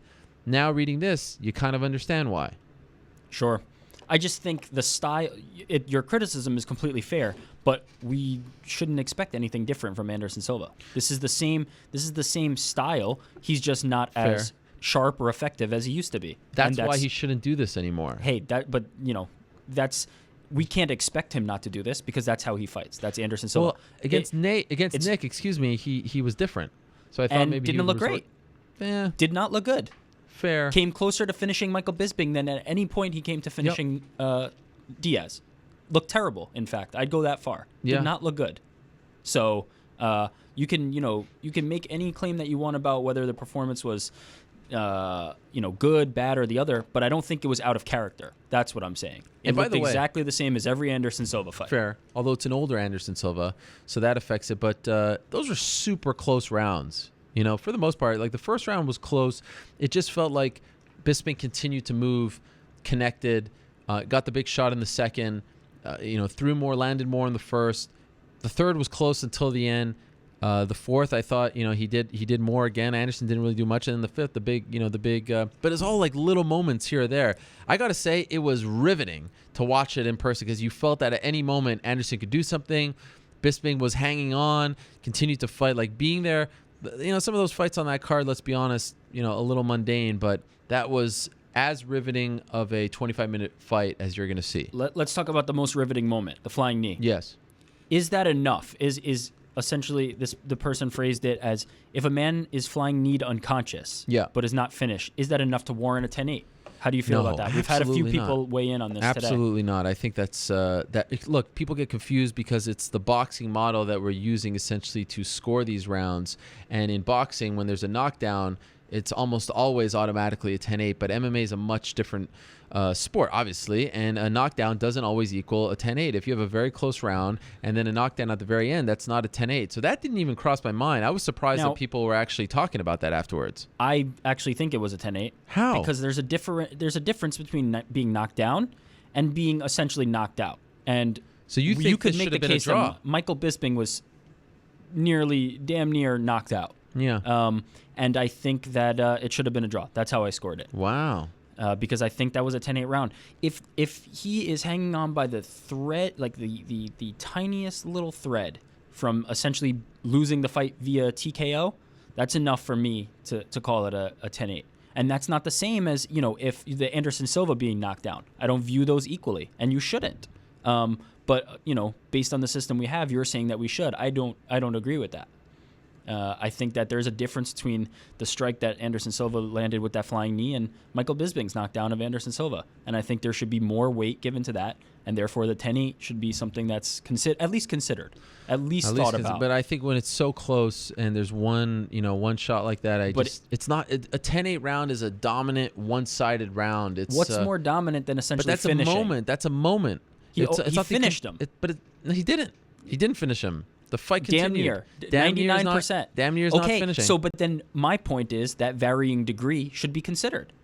He didn't 50% finish him. He 99% finished him. And that matters. That should matter. And you're saying it shouldn't. And I can't agree with that. No, because if he would have knocked him down and then had a minute of ground and pound afterwards, and it's like Weidman Rockhold, then I could see you saying 10-8. This was a punt. This was a knee landed, and then he walked away. He got closer to finishing Michael Bisping than Rockhold got with those punches against Chris Weidman. I don't know about that. I think Chris that fight should have been Chris stopped in the Weidman third got round. up in the next round looking much more composed than Michael Bisping did. Bisping won the fourth round.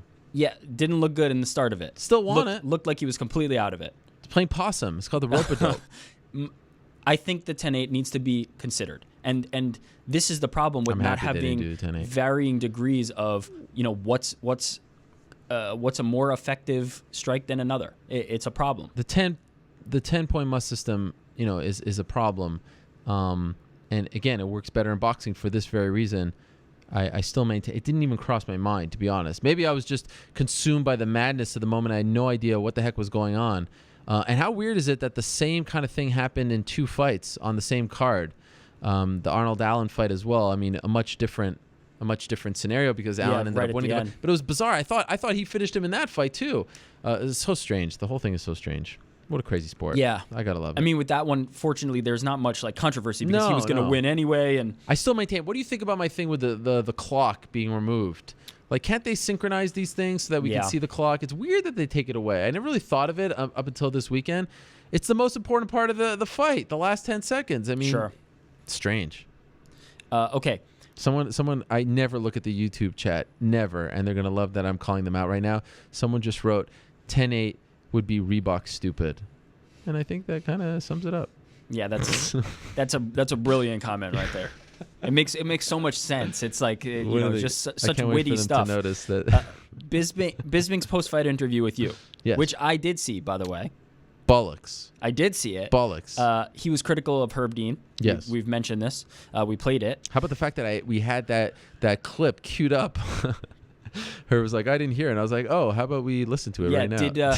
Did you agree with that? Is it Herb Dean's, essentially responsibility or fault that he had, those marks on his face?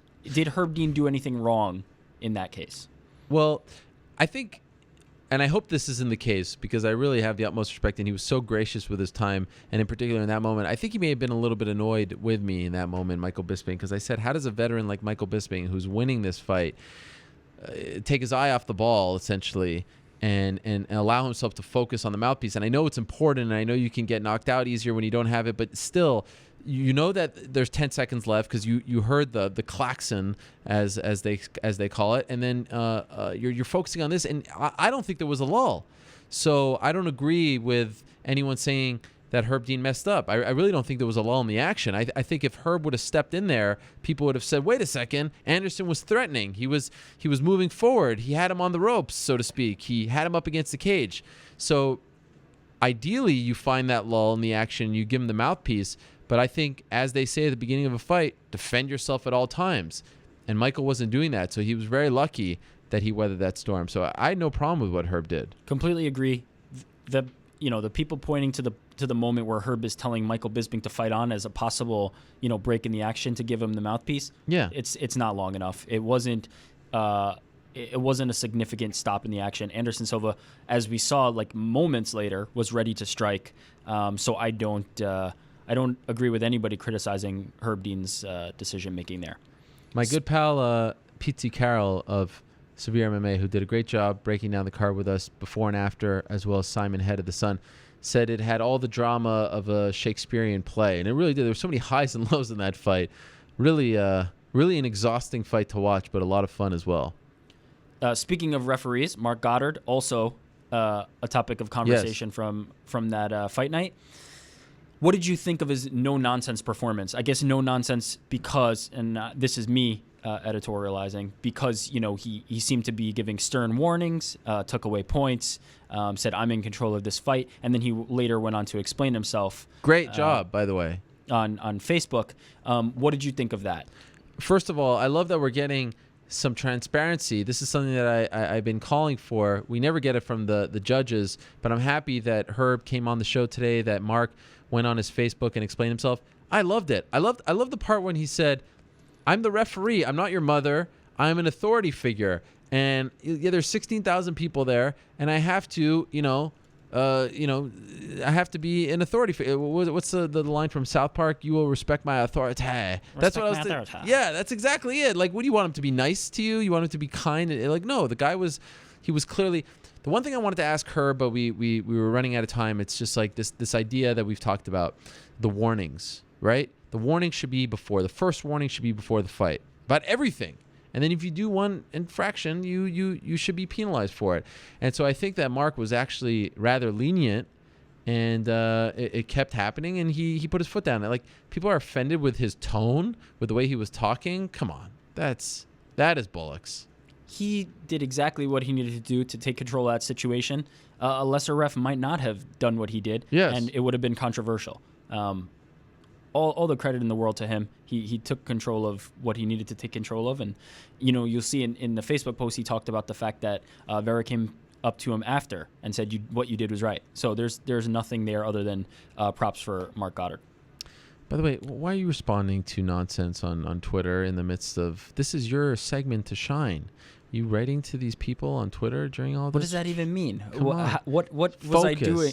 Yeah, focus. I'm quite focused. Don't worry. While you're reading, well, I'm seeing it. YouTube comment sections, the cesspool of the internet. Wow! Wow! Them's fighting words. Whoa! What do you make of Mousasi's controversial comments to you it's incredible. about Lyoto Machida? And was there a fair criticism of him during the fight? Two separate things, but what do you make of Mousasi's comments about Machida and just kind of voicing something we haven't seen from him in general? I'll answer the second part first. I think by the time his fight came around, people were getting anxious. They wanted to see the Bisping fight, and there had been a bunch of. I almost feel like the reaction to his fight was a product of some of the other decisions leading up to that point. So I really had no problem with his fight. He did what he had to do to win and get back on track. This is a dangerous game, and wins at the end of the day are most important. So he did what he had to do, and it was dominant.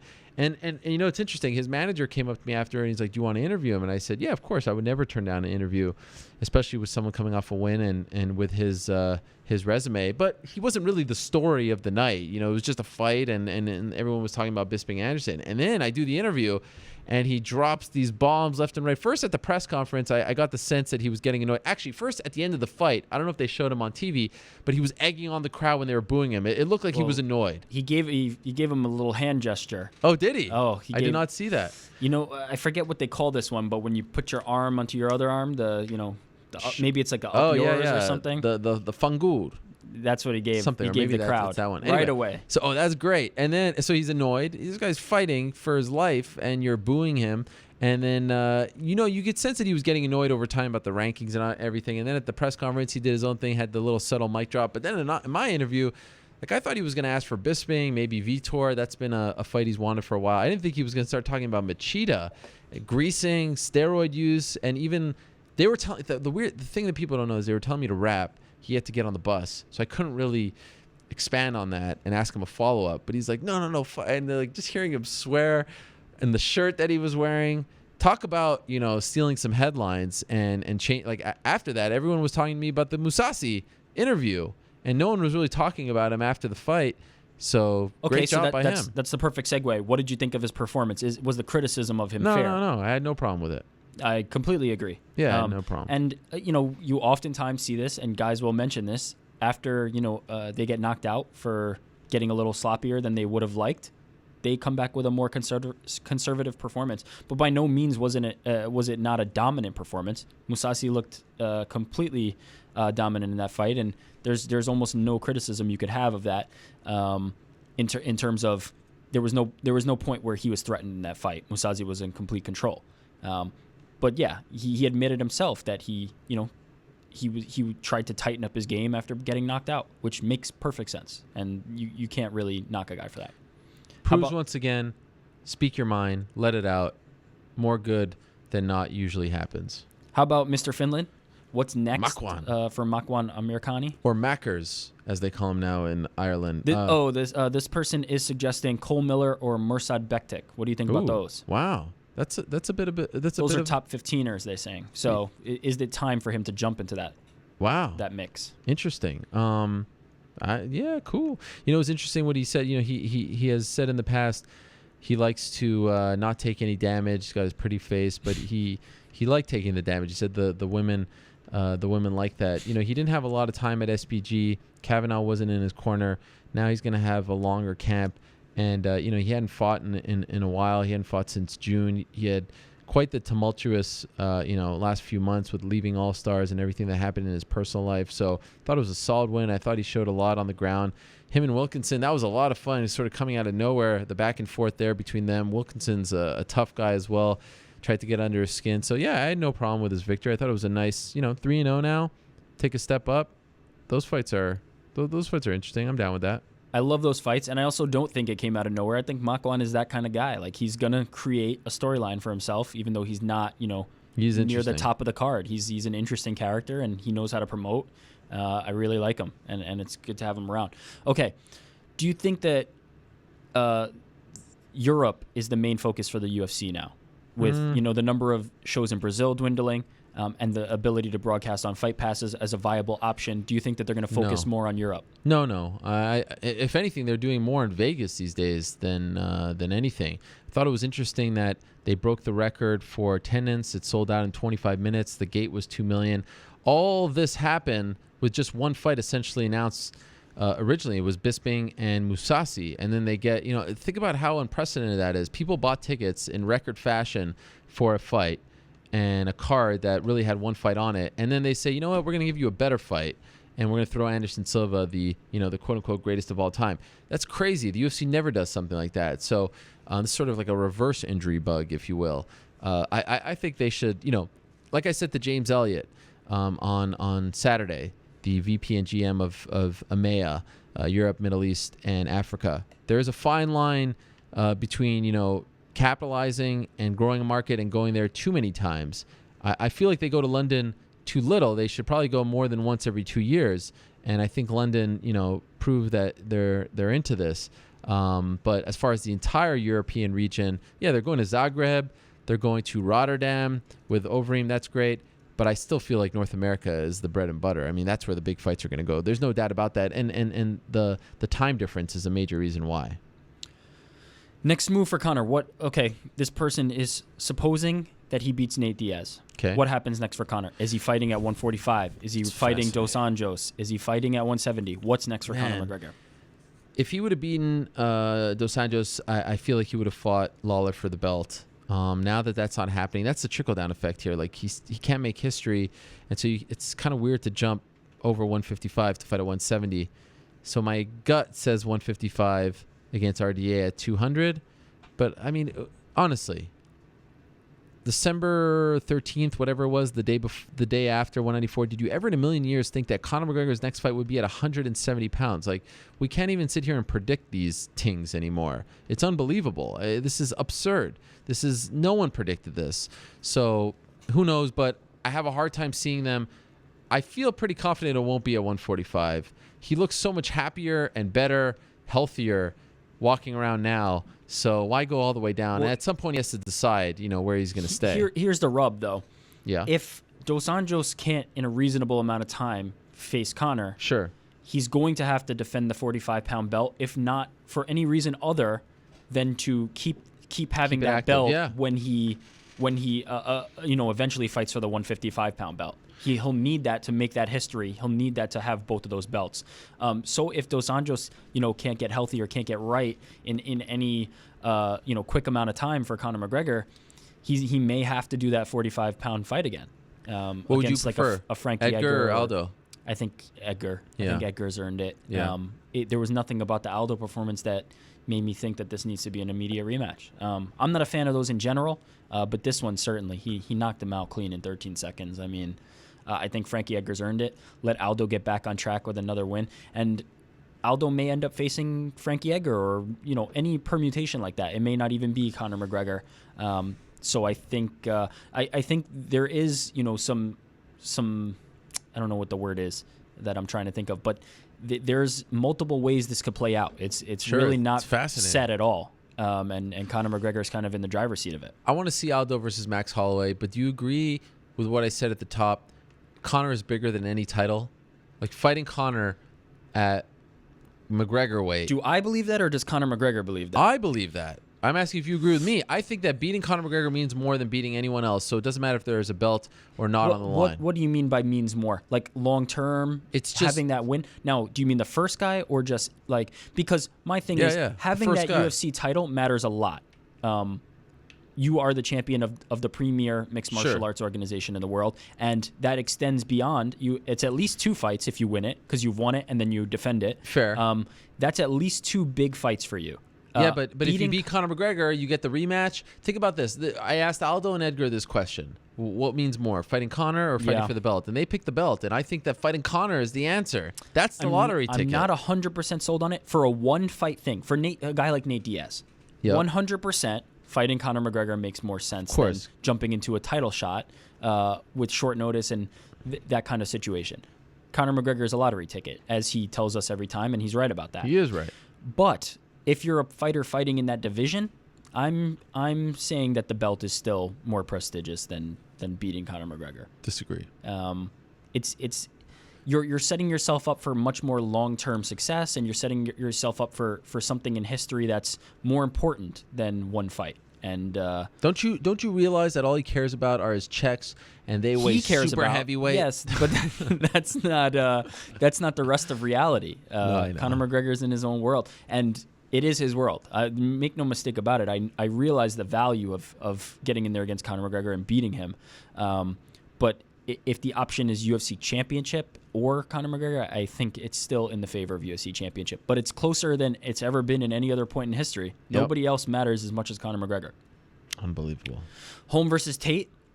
Yes. What do you think about Amanda Nunes possibly jumping into the next title great shot? question. She is fighting on the card, lest you forget, against Valentina Shevchenko. I believe that there's a strong chance, if Holly Holm wins, and if Misha wins as well, that the champion will fight before fighting Ronda Rousey. Holly Holm has made it very clear that she wants to remain active. She's been around this game a long time. She's not sitting around. And if Ronda really is going to return in November, that's in 8 months. She's not waiting that long.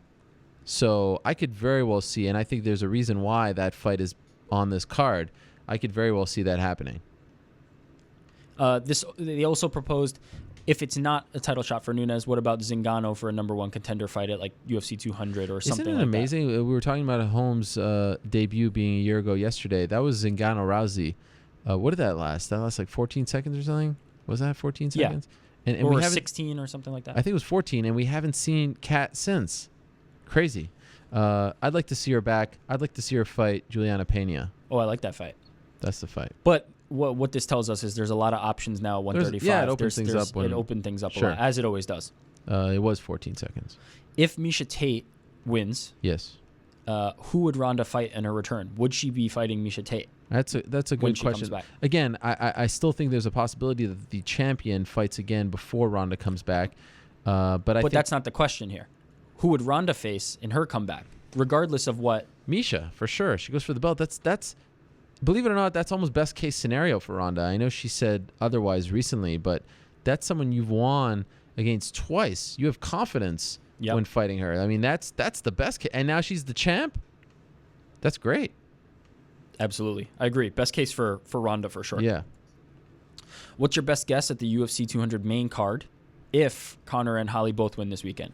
First of all, will they be on it then? I guess that's what the question is presupposing. This is a very smart man. I think that's a possibility for sure. It's in 4 months. You know Conor wants to be on it. Absolutely. Holly won, like around 4 months ago. So it's not, she like I said, wants to remain active. That's a good thing for the UFC. They need that, especially, with things getting changed a little bit. I think it's getting too late for GSP at this point. I don't know. I'm just not feeling it. Anderson losing, they need something. Conor's an obvious one. Holly would be great as well. Yeah, so I like that a lot. What happens now if either of them or both of them lose? What are we looking at for UFC 200? Jeez. Hoist Gracie, Ken Shamrock 4. Oh, stop it! Stop it! I don't know. That is this is what makes Saturday so interesting. Okay, this is a completely out of left field one. Okay. Let's check in with our friends Sean Jordan and Matt Mitrione. Have you heard anything about their free agency? Oh, I thought they were on the phone or something. No. Let's check in with them. Sean Jordan, I haven't heard much, to be honest. Matt has been talking to people. I can tell you that. I believe it came out today that he is in the midst of filing an appeal about what happened, a grievance about what happened with Travis. You know how these things go with these commissions. I don't think that there's a great chance of it being overturned, but that's what he's been focusing on, and he's been fielding offers, but nothing set just yet. Okay, and this is the final one from the website. Then we'll go to Twitter. Okay. 2 fights left with Rampage's deal with Bellator. Yep. A lot of fun options out there. What do you think? At least one, if you can't do 2, at least one of the matchups. And now these are the names proposed. Okay. The first one here. Yep. Schoonover. Oh, yes. Kimbo. Titties. King Mo. Yeah. Lashley and Phil Davis. I would go with Kimbo. That's the first one or the last one? Or does that matter? That's the first one, because if Kimbo, I mean, they're not going to do it, but I think that gets them the most amount of ratings, and it kind of helps legitimize this whole experience a little more. But if you do it on the second one and he wins, then he kind of leaves a lot. You know what I mean? I think they have to be very careful with the way they book him. I don't think he'll get a title shot because it's a 2-fight deal, no champions clause, so you can't have him leave with the belt. Could you drum up some more heat with King Mo again? Well, King Mo's fighting Phil Davis. Well, after that or before that, or I feel like if King Mo before that is not going to happen, it's May 14th. Oh wow, that is pretty close. Yeah, and I have a feel. I mean, if he loses, then maybe. But if King Mo beats Phil Davis, he's getting that title shot, right? He's not going to fight McGeary. He's not going to fight Phil Davis. He's not going to fight King Mo. That's why I feel like Lashley. I don't think anyone wants to see that, including Rampage. The wrestling. He's not a big fan of the wrestling. I don't know if you heard. I've heard that. Yes. So no. And now the question of the day: Schoonover. Do they do it? Yeah. Do they do it? Are we missing an opportunity? I mean, Rampage made a convincing case. Jeez. I don't know. That might be a little too crazy for me, but I hear that they're interested. So. Oh boy. And it's on Spike, and this feud, was born on Spike. So don't put it past them. All right. We're gonna move on to the website. By the way, is there anything about Dada? No, there was not. Well, I just want to, follow up on that. Okay. I obviously got some phone calls and texts afterwards. You can guess from who, and people saying, "Look, your anger is misplaced. It should be towards his family and not us." And and again, all I was trying to say was, off the record conversations happen in this sport every single minute. I mean, that day, last Tuesday, when the whole RDA thing was going down, I mean, I was having 1,000 off the record conversations. No one was even willing to do that. And the tweet that Coker put out, in the midst of our show, that was fine, but that's not what they were giving us at the time. And so they were hanging their hat on, we put out something on Saturday, and they do deserve some credit for, they took a statement that was put on Dada's Facebook page and disseminated it to the media. So they deserve a lot of credit for that, because they didn't have to do that. But that was on Saturday. Come Monday afternoon, that's 48 hours old, and no one's talking off the record. That's very concerning.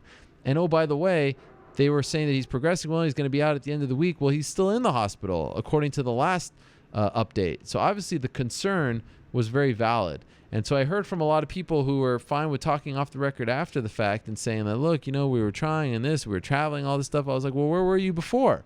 That's all I was saying. I wasn't trying to take any shots, or, I know anytime I criticize anyone outside of the UFC, people are like, oh, you're just a, Zuffa shill and all that stuff. But I feel like I had a legitimate point there.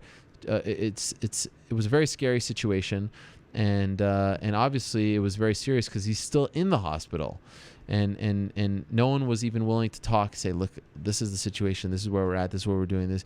They weren't even doing that, and the fact that they weren't doing that was very alarming to me. So I'm happy that Data 5000's Facebook page is updating. Thank God for that.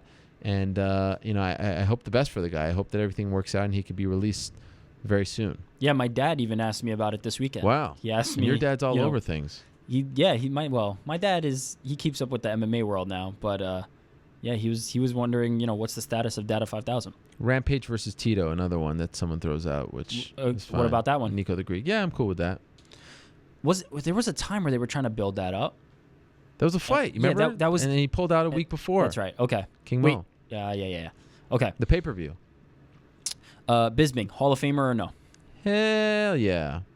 UFC or MMA or both? That's a good question. I'd love if there was an MMA Hall of Fame. It's long overdue, but yeah, 100%. Lock for both, yeah. He's a pioneer in a way, and I know he fought in this like post-tough era, tough one, I should say.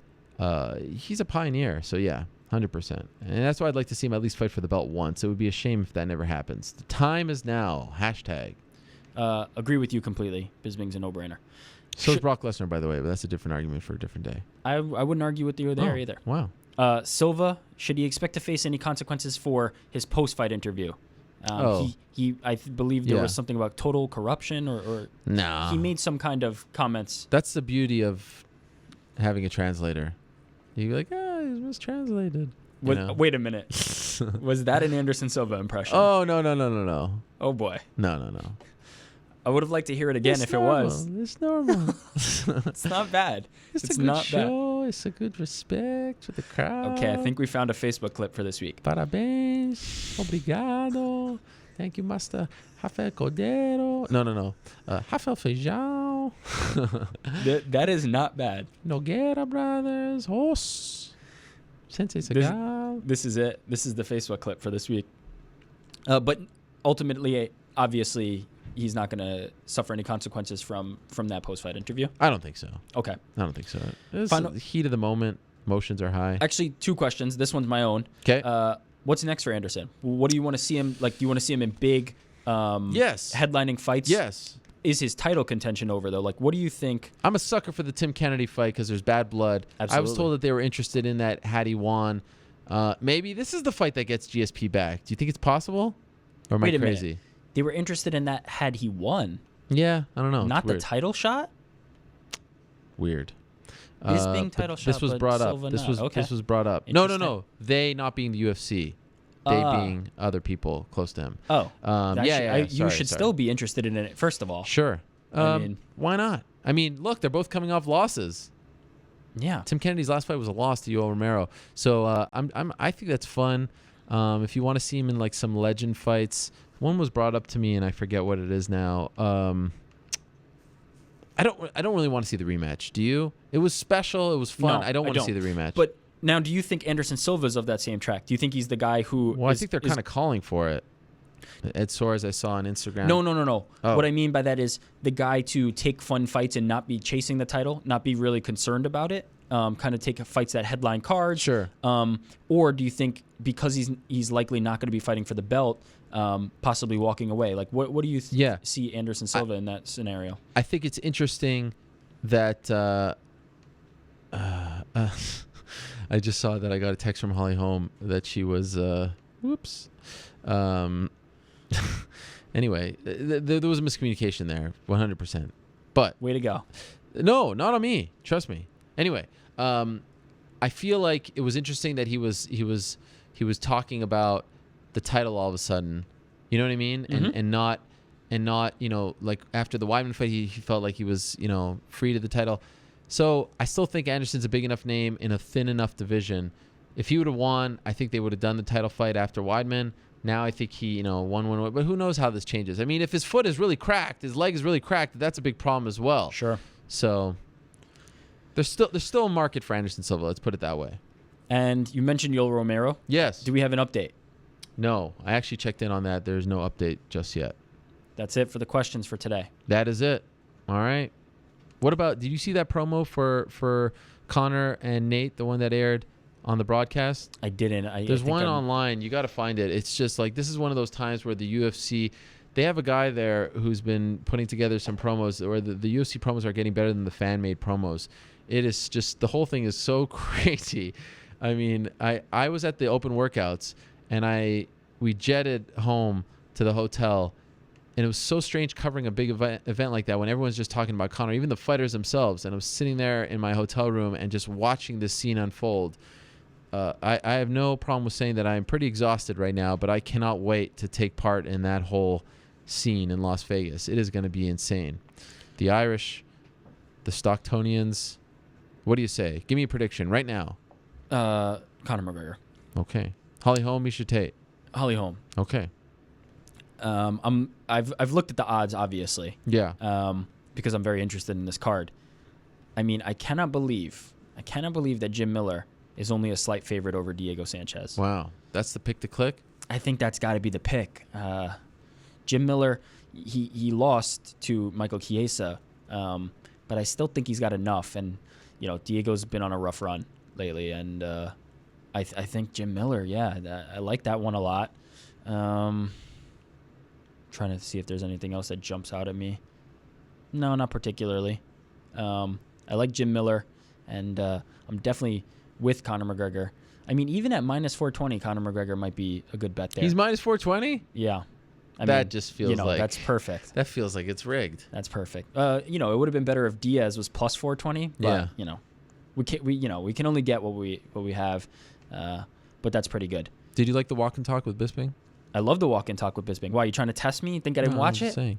Our man Casey brought out a new camera. I thought it was really cool. It was a lot smoother. I'm not like technically proficient to like attuned to like figure that stuff out and notice that. But it was awesome. Michael Bisping is great. Michael Bisping is fantastic, and you guys have a good rapport. So yeah, I did see the walk and talk. It was awesome.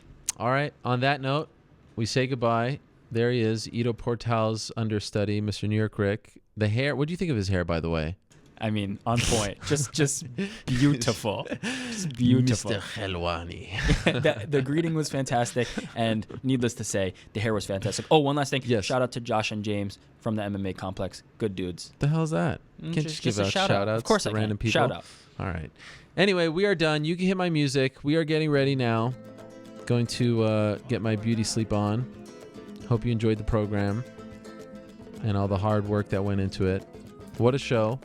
So much going on. Never a dull moment. I try to explain this to people over and over again. The best sport to cover. The best sport to be a fan of.